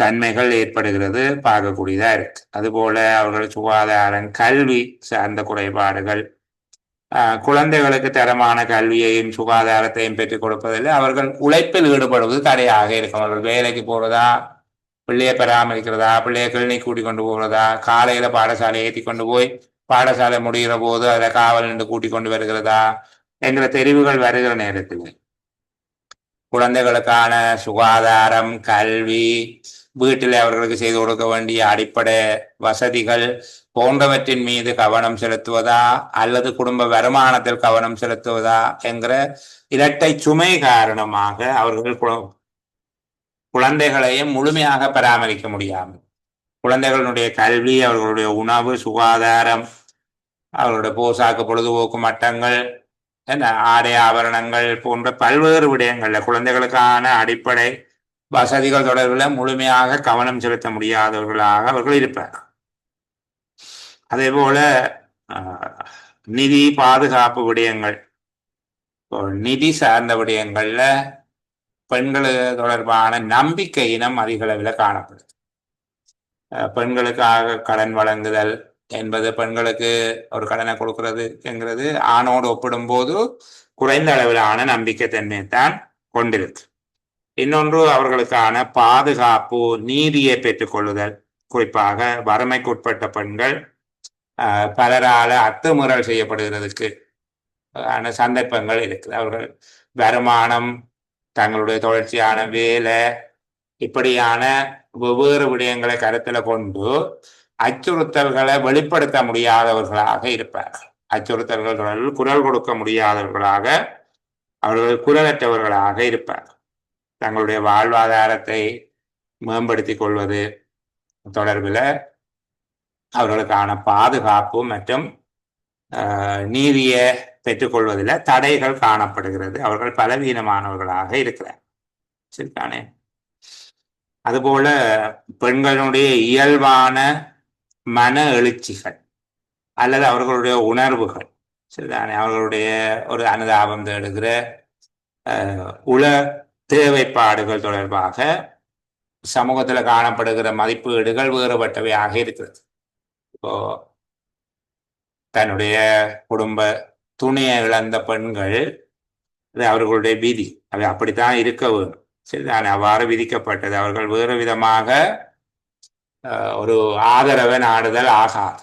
அது நேர்மையான வழிமுறையிலே தன்னிலும் அவர்கள் இன்னும் ஒரு ஆதரவை நாடிக்கொள்ளுதல், மறுமணம் செய்தல் போன்றவை சமூகத்தில் இன்னும் முழுமையாக ஏற்றுக்கொள்ளப்படாதவையாக, குறிப்பாக கிராமிய சமூகங்களில், கல்வி சார்ந்த மட்டங்கள் குறைவாக இருக்கிற சமூகங்களில் தங்களுடைய பெண்களை பொறுத்தவரை அவர்களுடைய விதி எனவும் அவர்கள் அப்படித்தான் சமூகத்தில் வாழ வேண்டும் என்பது போன்ற ஒரு எண்ணப்பாங்கு இருக்கு.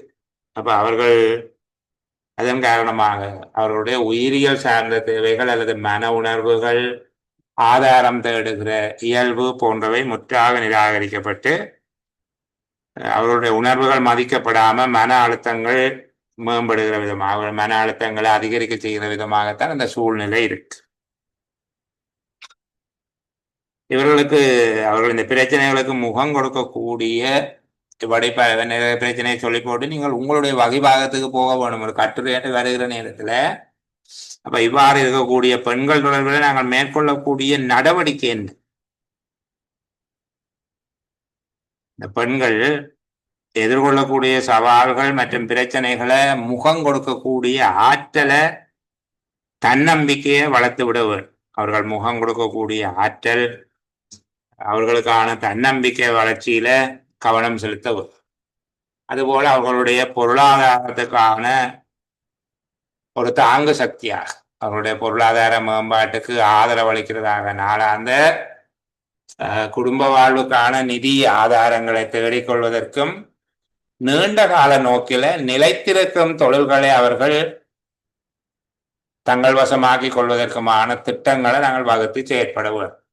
வெறுமனே நிவாரணம் வழங்குதல் என்பது மட்டுமல்ல, சரிதானே, உடனடி தீர்வாக அவர்களுக்கான வாழ்வாதார உதவிகள், நிவாரணங்களை வழங்குவது மட்டுமல்ல, நிலைத்திருக்கக்கூடிய வருமான மூலங்களை அவர்கள் பெற்றுக்கொள்வதற்கு தொடர்ச்சியான கண்காணிப்பு, அறிவூட்டல், திறன் விருத்தி, ஊக்கப்படுத்தல் போன்றவற்றின் ஊடாக அவர்களை வலுப்படுத்துபவர்களாக இருக்க வேண்டும். அப்ப அவர்கள் எதிர்கொள்ளுகிற சவால்கள், பிரச்சனைகளுக்கு முகம் கொடுக்கக்கூடியதாக அவர்களுடைய ஆற்றல், தன்னம்பிக்கை என்பவற்றை வளர்த்தெடுக்க வேண்டும். பொருளாதார ரீதியாக அவர்களை பலப்படுத்தி நீண்ட கால நோக்கில் நிலைத்திருக்கும் பொருளாதார உறுதிப்பாட்டுக்கு நாங்கள் வலு சமைத்து கொடுக்க வேண்டும். நான் சொல்லுகிற விடயங்களை திரும்ப ஒரு தடவை காணொலியை பார்ப்பதன் மூலமாக நீங்கள் குறிப்பிடுத்திக் கொள்ளையிலும் மிகவும் குறைந்த வேகத்தில் சொல்லையில ஓரளவு நடுத்தரமான வேகமாக பேசுது. சரிதானே? அதே போல அநீதிக்கான தீர்வை பெற்றுக் கொடுக்கக்கூடிய ஏற்பாடுகளை நாங்கள் செய்ய வேண்டும். அநீதிக்கான தீர்வை பெற்றுக் கொடுத்தல் அல்லது அவர்கள் நீதியை பெற்றுக்கொள்வதற்கான சந்தர்ப்பங்களை பெற்றுக் கொடுத்தல், இலவசமான சட்ட உதவி வழங்குறது, பெண்கள் சார்பான சட்டங்களை, பெண்களுக்கு பாதுகாப்பு அளிக்கக்கூடிய சட்டங்களை சட்டத்திட்டங்களை உருவாக்கிக் கொள்வது தொடர்பாக அரசியல் ரீதியான கவனம் செலுத்துதல், சமூக நிறுவனங்களை, சமூகத்தில் செயற்படுகிற வர்த்தகம் மற்றும் உற்பத்தி சார்ந்த நிறுவனங்களில் குறிப்பிட்ட ஒரு சதவீதம் பெண்களுக்கான வேலை வாய்ப்பான ஒதுக்கீட்டுக்கு முயற்சி செய்யலாம். இப்போ இந்த உள்ளூர் அதிகார சபைகளில் 25% பெண்கள் இருக்க வேண்டும் என்பது போல வர்த்தக கைத்தொழில் நிறுவனங்களில் குறிப்பிட்ட சதவீதம் பெண்களுக்கான வேலை வாய்ப்பு இருப்பதை உறுதிப்படுத்துவதற்கான ஏற்பாடுகளை செய்கிறது நல்லது. பெண்களுக்கு ஆதரவு வழங்கக்கூடிய சமூக அமைப்புகளை உருவாக்குகிறது. அரசும் தனியார் அமைப்புகளும் பெண்களுக்கு வழங்க வேண்டிய உதவி திட்டங்கள் தொடர்பாக கவனம் செலுத்தி அந்த விடயம் தொடர்பான விழிப்புணர்வு சம்பந்தப்பட்ட தரப்பினருக்காக பெண்கள் தொடர்பிலான அவர்களுடைய பிரச்சனைகளை புரிந்து கொள்வதற்கான கருத்தியலை ஏற்படுத்த வேண்டும். வாழ்வாதார உதவி திட்டங்கள், தொழிற்பயிற்சி, அவர்களுக்கான ஆலோசனைகள் போன்ற பல்வேறு விடயங்களை தொடர்ச்சியாக நடைமுறைப்படுத்தும்.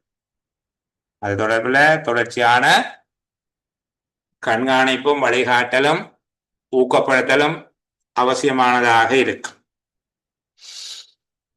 இலங்கையில தொழில்நுட்பம் சார்ந்த கற்றல் வசதிகள் BTA என்று சொல்லி இருக்கேன், வொகேஷனல் ட்ரைனிங் அத்தாரிட்டி. அப்ப VTA போன்ற அமைப்புகள் மூலமாக அவர்களுக்கான தொழில்நுட்ப கல்வி, தொழில் வாய்ப்புகளை பெற்றுக்கொள்வதற்கான தொழில்நுட்ப கல்வி வழங்கப்படுவதில் அதிகமான ஈடுபாடும் கவனம் செலுத்துறதும் முக்கியமானதாக இருக்கு.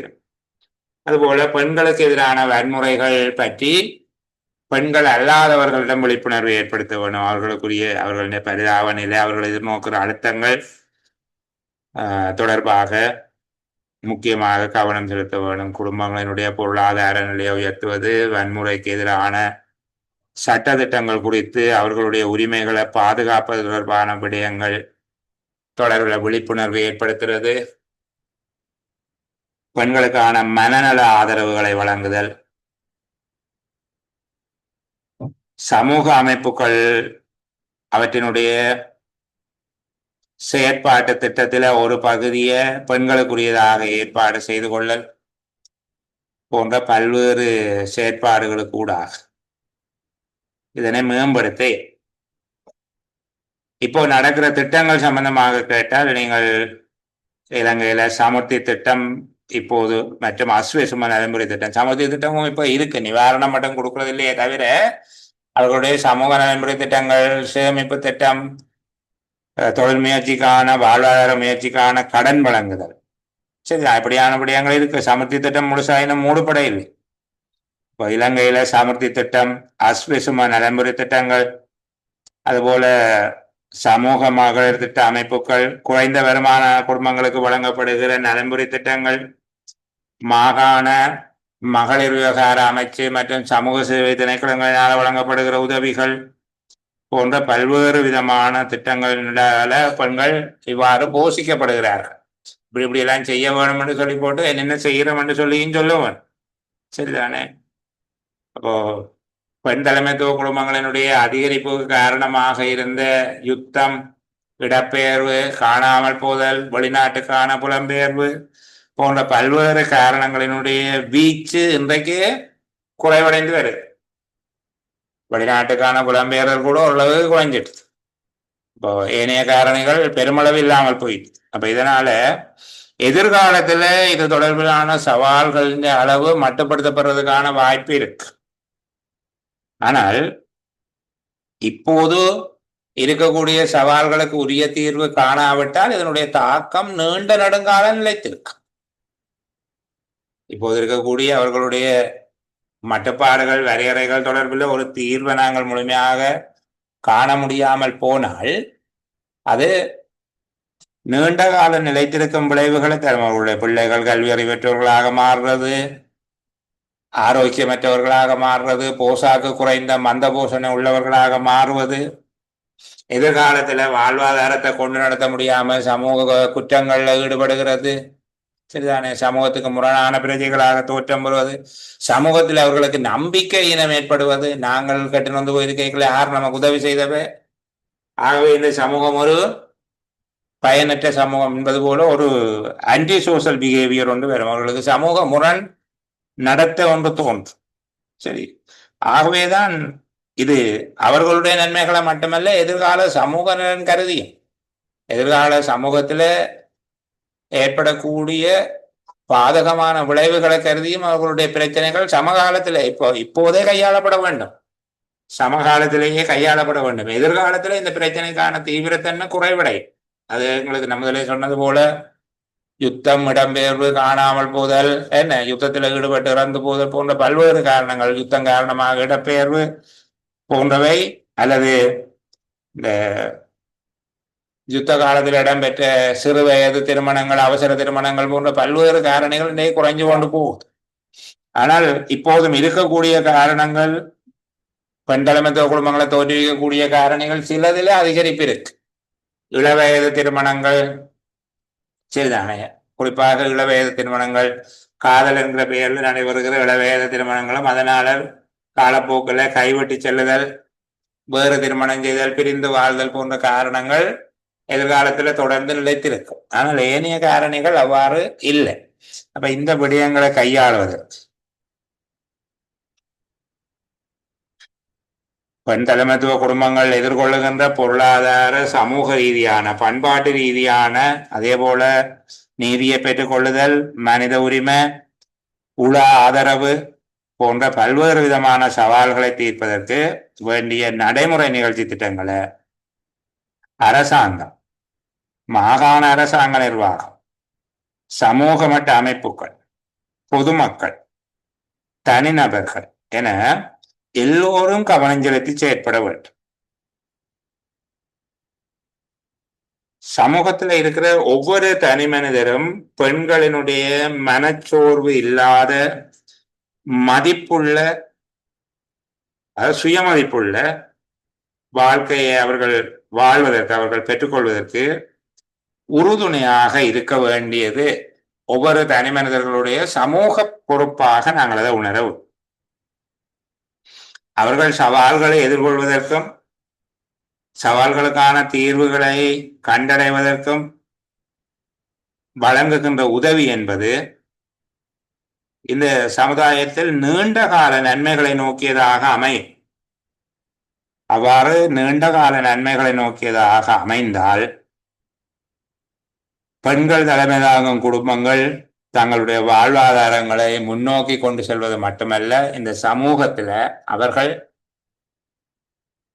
சிறந்த பங்களிப்பு வழங்கக்கூடியவர்களாக அரசியல், பொருளாதார, சமூக, பண்பாடு, கலை, இலக்கியம் போன்ற பல்வேறு துறைகளிலும் உயர்ந்த பங்களிப்பு வழங்கக்கூடியவர்களாக அவர்கள் வல்லமை மிகுந்தவர்களாக தோற்றம் பெறுவார்கள்.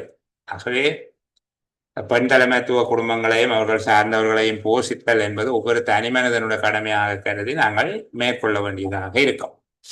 இப்ப நான் இந்த சொன்ன விடயங்களை உள்ளடக்கியதாக நீங்கள் இந்த விடயங்களை கொஞ்சம் தயார் செய்து கொள்ள வேண்டும். நான் இந்த செயலமர்வின் நிறைவில் பெண் தலைமைத்துவ குடும்பங்கள் தொடர்பாக நீங்கள் வாசிக்கக்கூடிய சில கட்டுரைகளை பகிர்ந்து விடு.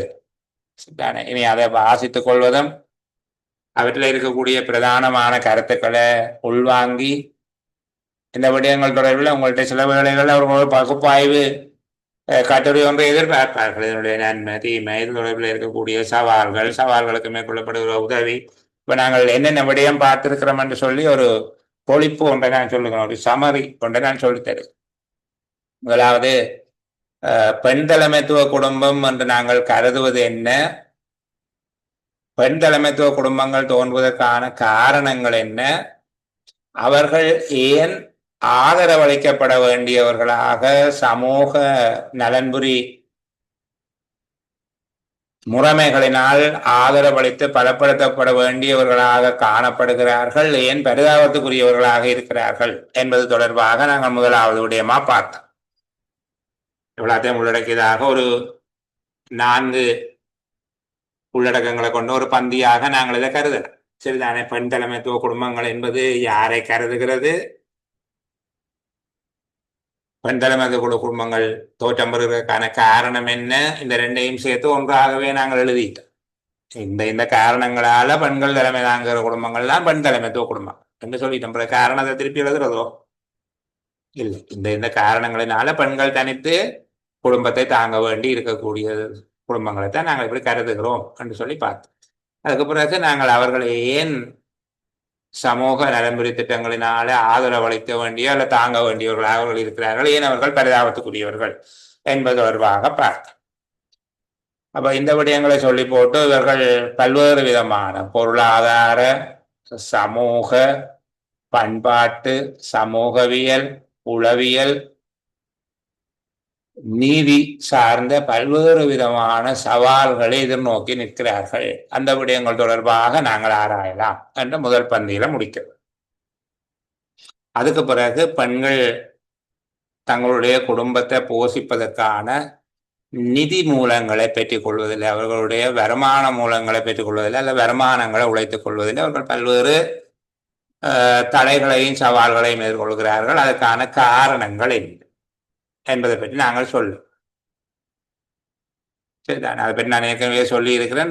அடுத்த பந்தியில் நாங்கள் என்ன சொல்ல போறோம், பெண்கள் பொருளாதார ரீதியாக தங்களுக்குரிய உற்பத்தி, வருமானம், வாழ்க்கை தரம், நாளாந்த வருமானம், குடும்ப செலவுக்கு வேண்டிய பணத்தை பெற்றுக்கொள்வது, இதில் அவர்களுக்கு என்னென்ன தடையாக இருக்கு, ஏன் அவர்கள் ஆண்களை விட அதிகமாக வருமானத்தை உழைப்பதில் கூடிய சவால்களை எதிர்கொள்ள, ஆண்களிலும் அதிகமான சவால்களை பெண்கள் எதிர்கொள்வதற்கு என்ன காரணம். சரி, இந்த விடயங்கள்லாம் ஏற்கனவே சொல்லி இருக்கிறேன். இதற்காக நீங்கள் தொகுத்து பார்க்கவும். 2வது பந்தியாக நாங்கள் அதை சொல்றோம். 3வது அவர்களுடைய சமூக வகைவாகம், சமூக அச்சுறுத்தல். அவர்கள் தீர்மானம் எடுக்கிறத சமூகம் விரும்புறதில்ல, அவையும் சமமான சந்தர்ப்பத்தை கொடுக்கறதில்லை. அவர்கள் எல்லா வேளையிலையும் தொழிலுக்கு போக இயலாது, எல்லா இடங்கள்லையும் தொழிலுக்கு போக இயலாது. சரிதானே, சாதாரணமாக அவர்களுடைய தாமதமான வருகை அல்லது வெளியில தொழிலுக்காக தங்கியிருத்தல் என்பதனால குடும்பம் பாதிக்கப்படும். பிள்ளைகளுடைய உணவு, கல்வி, போசாக்கு, அவர்களுடைய சுகாதாரம், அவர்களுக்கான ஒழுக்கம் போன்ற பல்வேறு விடயங்கள் அடிபட்டு போயிடும். சரியா, இப்படி எல்லாம் அடிபட்டு போகிறதால அவர்கள் பல்வேறு சமூக நிர்பந்தங்களுக்கு அல்லது சமூக விமர்சனங்களுக்கு ஆளாகுவார்கள். சமூகத்தில் அவர்களை பற்றி ஒரு பார்வை இருக்குது. அவர்கள் பரிதாபத்துக்குரியவர்கள் என்று பார்த்தாலும் பெண்கள் சில இடங்களில் சுயமாக செயற்படுகிற போது அது ஒரு தாந்தோன்றித்தனமாக, ஒரு அத்துமீறலாக, அடங்காப்பிளாரித்தனமாக எல்லாம் பார்க்கப்படுகிறது. ஆகவே அது ஒரு சமூக நிர்பந்தம். பண்பாட்டு ரீதியான தடைகள் அவர்களுக்கு இருக்குது. ஆண்கள் பெண்கள் என்கிற அடிப்படையில் பண்பாட்டு ரீதியான தடைகள் அதில் இருக்குது. சமூகம் அப்படிதான் பார்க்கும். அடுத்தது அவர்களுக்கு உடலியல் சார்ந்த தடைகள் இருக்குது. ஆண்களை விட பெண்கள் உடலியல் ரீதியாக பலவீனமான அமைப்பு கொண்டவர்கள். அதை விட அவர்களுக்கே தனித்துவமான சில விதமான உபாதைகள், நெருக்கீடுகள் இருக்கு. சரிதான், அது அவர்களுக்கு மன அளவில் நெருக்கீட்டையும் ஒரு அவமான உணர்வையும் அது தரக்கூடியதாக இருக்கு. இந்த விடயத்தையும் நாங்கள் கருத்தில் எடுத்து பார்த்தோம். மற்ற சமூகத்தினுடைய நம்பிக்கை, அவர்களுக்கு கடன் வழங்குவதில், தொழில் வழங்குவதில், அவர்களை ஒரு பொறுப்பாக ஏற்றுக்கொள்வதில் சமூகம் கொஞ்சம் பின்னிக்கிற தன்மை தான் இருக்கு. ஆணுக்கு சமமாக பெண்களை கருதி கொள்ளுகிற தன்மை அங்கே இல்லை. அந்த விடயத்தை சொல்ல வேணும். பாலியல் சார்ந்த அச்சுறுத்தல்கள், பெண்களுடைய சமூக பார்வை, கலாச்சாரம் என்று வருகிற போது சமூக பார்வை, அவர்கள் ஒரு போக பொருளாக கருதப்படுகிறதால அவர்கள் அச்சுறுத்தலுக்கு உள்ளாகிற அல்லது அடக்குமுறைகள், துஷ்பிரயோகங்களுக்கு உள்ளாகிற சந்தர்ப்பங்கள் இருக்கு. சரி, அதுவும் குறிப்பாக குறைந்த கல்வி நிலையில காணப்படுகிறவர்கள், குறைந்த சமூக அந்தஸ்தில் காணப்படுகிறவர்கள், குறிப்பாக கூலி தொழிலாளர்களாக பணியாற்றுகிற பெண்கள், அவர்களுக்கு இந்த மாதிரியான அச்சுறுத்தல்கள் அதிக அளவில் இருக்கு. அவர்கள் நீதியை பெற்றுக்கொள்வதிலேயும் சமமான சந்தர்ப்பங்களில் அவர்கள் நீதி வேண்டி செல்வதற்கான துணிச்சல் அவர்களுக்கு இல்லாம இருக்குது. அல்லது நீதியை பெற்றுக்கொள்வதற்கான வழிமுறைகளை அணுக தெரியாதவர்களாக இருக்கிறார்கள். எவ்வாறு நீதியை பெற்றுக்கொள்வது, நீதித்துறை எவ்வாறு அணுகுவது, தங்களுக்கு இழைக்கப்பட்ட அநீதிக்கு எப்படி பாதுகாப்பு பெறுவது என்பது தொடர்பாக அவர்களுக்கு தெரியாம இருக்கு. இப்படி அவைக்கு நிறைய பிரச்சனை இருக்கிறது. அரசியல், பொருளாதாரம், பண்பாட்டு ரீதியாக, கலாச்சார ரீதியாக, உளவியல் ரீதியாக. நாங்கள் அப்படி சொன்னோம், அவர்கள் தனித்து வாழுகிற பெண்கள் உளவியல் ஆதரவு சார்ந்த, அவர்களுடைய பாலியல் சாராத நட்புகள் கூட அல்லது இன்னொருவருடைய உதவியை பெறுதல் கூட சமூகத்தினால விமர்சிக்கப்பட்டு மிகவும் அவதூறான தவறான கர்மங்களாக அவை சித்தரிக்கப்படுது. அதுக்கு பிறகு அவர்களுடைய சவால்களை வெற்றி கொள்வதற்கு நாங்கள் ஏன் உதவ வேணும் என்று சொல்லித்தந்தோம். அவர்களுக்கு ஏற்படுகிற நெருக்கடி என்றது எதிர்காலத்தில் அது சமூக நெருக்கடியாக தோற்றுவிக்கும். இந்த காரணங்கள் பெண் தலைமைத்துவ குடும்பங்களை தோற்றுவிக்கிற காரணங்கள்ல பல காரணங்கள் என்று காலாவதியாகி போகிறது, இல்லாம போகுது. ஆனால் சில காரணங்கள் தொடர்ச்சியாக நீண்டு போகிறதாக இருக்கு. ஆனால் பெண் தலைமைத்துவ குடும்பங்களை நாங்கள் உரிய வகையில பராமரிக்காவிட்டால் அவர்கள் பொருளாதாரத்தின் ஒரு சுமையாக மாறுவார்கள். எதிர்காலத்தில் அவர்கள் வழிவந்தவர்கள் ஒரு சமூகத்துக்கு முரணான நடத்தை கொண்ட ஒரு சமூக பிரிவை நாங்கள் உருவாக்குவதாக இருக்கும். அதாவது சமூகத்தினால ஆதரவளிக்கப்படாத மக்கள் சமூகத்தை ஆதரவு செய்யாத மக்களாக மாறிவிடுவார்கள் என்கிற ஒரு அடிப்படை இருக்கு. இப்ப நாங்கள் அவர்களுக்கு உதவி செய்ய வேண்டும். அவர்கள் தங்களுக்குரிய சவால்கள் பிரச்சனைகளுக்கு முகம் கொடுப்பதற்கும் தீர்வுகளை தேடிக்கொள்வதற்கும் தேவையான ஆற்றல், தன்னம்பிக்கை, அவர்களுக்கான திறன்கள், கல்வி மற்றும் பயிற்சி, தொழிற்பயிற்சி போன்ற விடயங்களை பெற்றுக் கொடுப்பதில் கவனம் செலுத்த வேணும். அவர்களுடைய நீதியை பெற்றுக் கொள்வதற்கு அல்லது அநீதிக்கான தீர்வை பெற்றுக் கொடுப்பதற்கான பொறிமுறைகள், சட்டங்களை உருவாக்க வேணும்.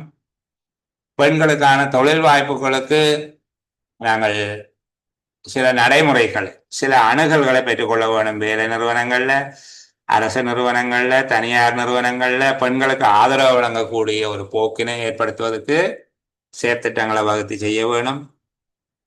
சமூக அமைப்புகள், அரசு மற்றும் தனியார் அமைப்புகள் பெண்களுக்கு வேண்டிய உதவி திட்டங்கள் மேற்கொள்வதையும், தொழிற்பயிற்சி, தொழில் மேற்கொள்வதற்கான ஆலோசனைகள், அவர்களுக்கான தொடர்ச்சியான வழிகாட்டல்கள், கண்காணிப்பு போன்ற விடயங்களை வழங்குவதில் கவனம் செலுத்த வேண்டும்.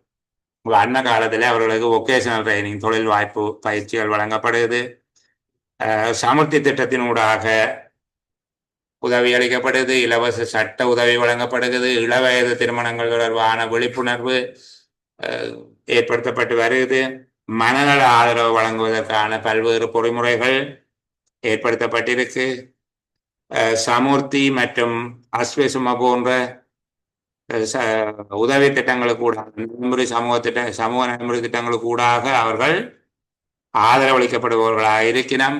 அதுபோல மாகாண மட்டத்தில் மகளிர் விவகார அமைச்சு, சமூக சேவைகள் திணைக்களம் போன்றவை பெண் தலைமைத்துவ குடும்பங்களை மேம்படுத்துவதற்கான கொள்கை வகுப்பு மற்றும் செயற்திட்ட அமலாக்கங்களில் ஈடுபட்டு வருகினம். பெண்களுடைய பாதுகாப்பை ஊக்குவிப்பது தொடர்பாக மனித உரிமை ஆணைக்குழு போன்ற பல்வேறு அமைப்புகளினுடைய உதவி ஒத்தாசை பெறப்படுவதாக இருக்கு. சரிதானே. மகளிர் அமைப்புகள் அவர்களுடைய சுய முன்னேற்றத்தை ஊக்குவிப்பது தொடர்பாக செயற்படுது. கிராம மட்ட மகளிர் அமைப்புகள், பெண்கள் அமைப்புகள், மாதர் கிராம அபிவிருத்தி சங்கம் போன்ற சமூக அமைப்புகள் பலப்படுத்தப்பட்டிருக்குது. இந்த விடயங்களை சொல்லவும் சரிதானே. இவ்வாறு ஆதரவளிப்பதன் மூலமாக நீண்டு நிலைத்திருக்கக்கூடிய பொருளாதார, சமூக, உளநலம் சார்ந்த பாதுகாப்பினையும் அல்லது மேம்பாட்டினையும் அவர்களுக்கு வழங்கக்கூடியதாக இருக்கிறதால நாங்கள் இவ்வாறான நிகழ்ச்சி திட்டங்களை அரசாங்கம், சமூக அமைப்புகள், பொதுமக்கள், தனிநபர்கள் என எல்லோரும் இணைந்து அவர்களுக்கு வழங்க வேணும். மனச்சோர்வு இல்லாத மதிப்புள்ள வாழ்க்கை ஒன்றை பெண் தலைமை தாங்குகிற ஒவ்வொரு குடும்பமும் பெற்றுக்கொள்வதில் பங்களிப்பு செய்வது ஒவ்வொருவருடைய கடமையும் என்பதாக உணர்ந்து செய்வதன் மூலமாக நடைமுறை சாத்தியமான நீண்ட கால நன்மைகள் அமையும் வகையிலான கருமங்களை முன்னெடுக்கக்கூடியதாக இருக்கும் என்று சொல்லி இந்த கட்டுரையை நிறைவு செய்ய வேணும். சரிதானே.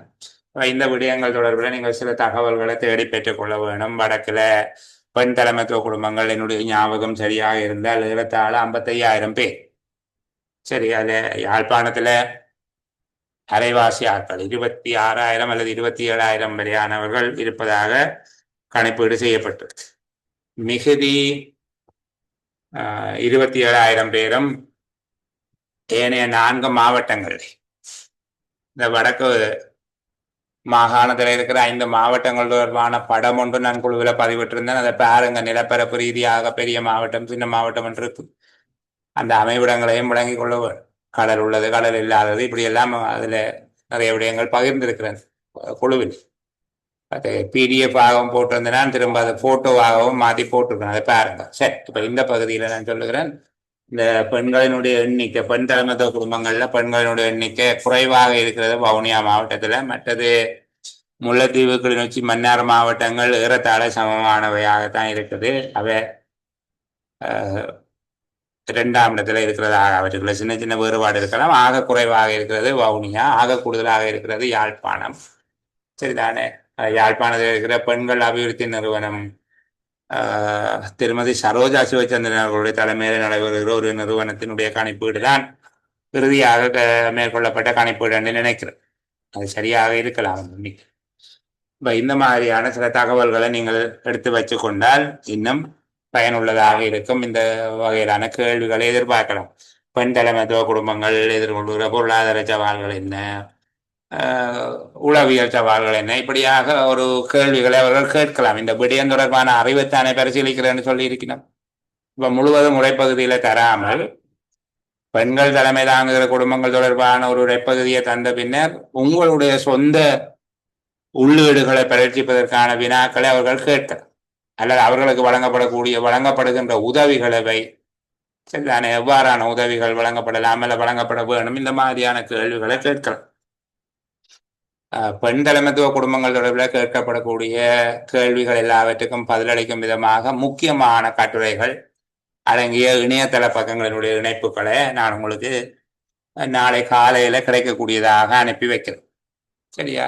இன்றைக்கு இரவு இதுக்கு பிறகு தேடாமல் நாளை காலையில் கிடைக்கக்கூடியதாக அனுப்பி வைக்கிறேன். தயவு செய்து அவற்றை வாசிக்கிறது, குறிப்பெடுத்துக் கொள்வது, அந்த விடயங்களை இப்போ 2 வாரம் தானே இருக்கு, அதிக காலம் இல்லை, மறந்துடுவோம் யோசிக்க தேவையில்லை.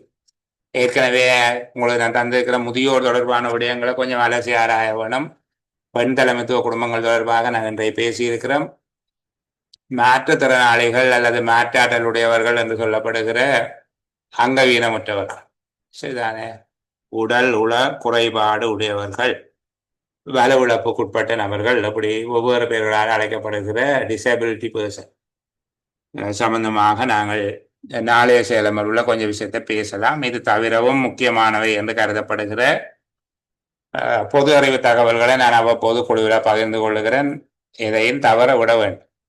சாதாரணமாக அந்த குழுவில் போடுகிற அறிவுறுத்தல்கள் சம்பந்தமாக கூட நீங்கள் முழுமையாக வாசிக்கிறது இல்லை. ஒரு சின்ன உதாரணம் சொல்லுகிறேன்.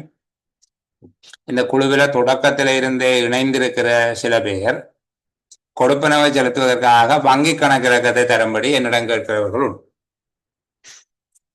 எவ்வளவு தூரம் அவர்களுடைய வாசிக்கும் கிரகிக்கும் ஆற்றல் இருக்குது என்று சொல்லி நாங்கள் பார்த்துக்கொள்வோம்.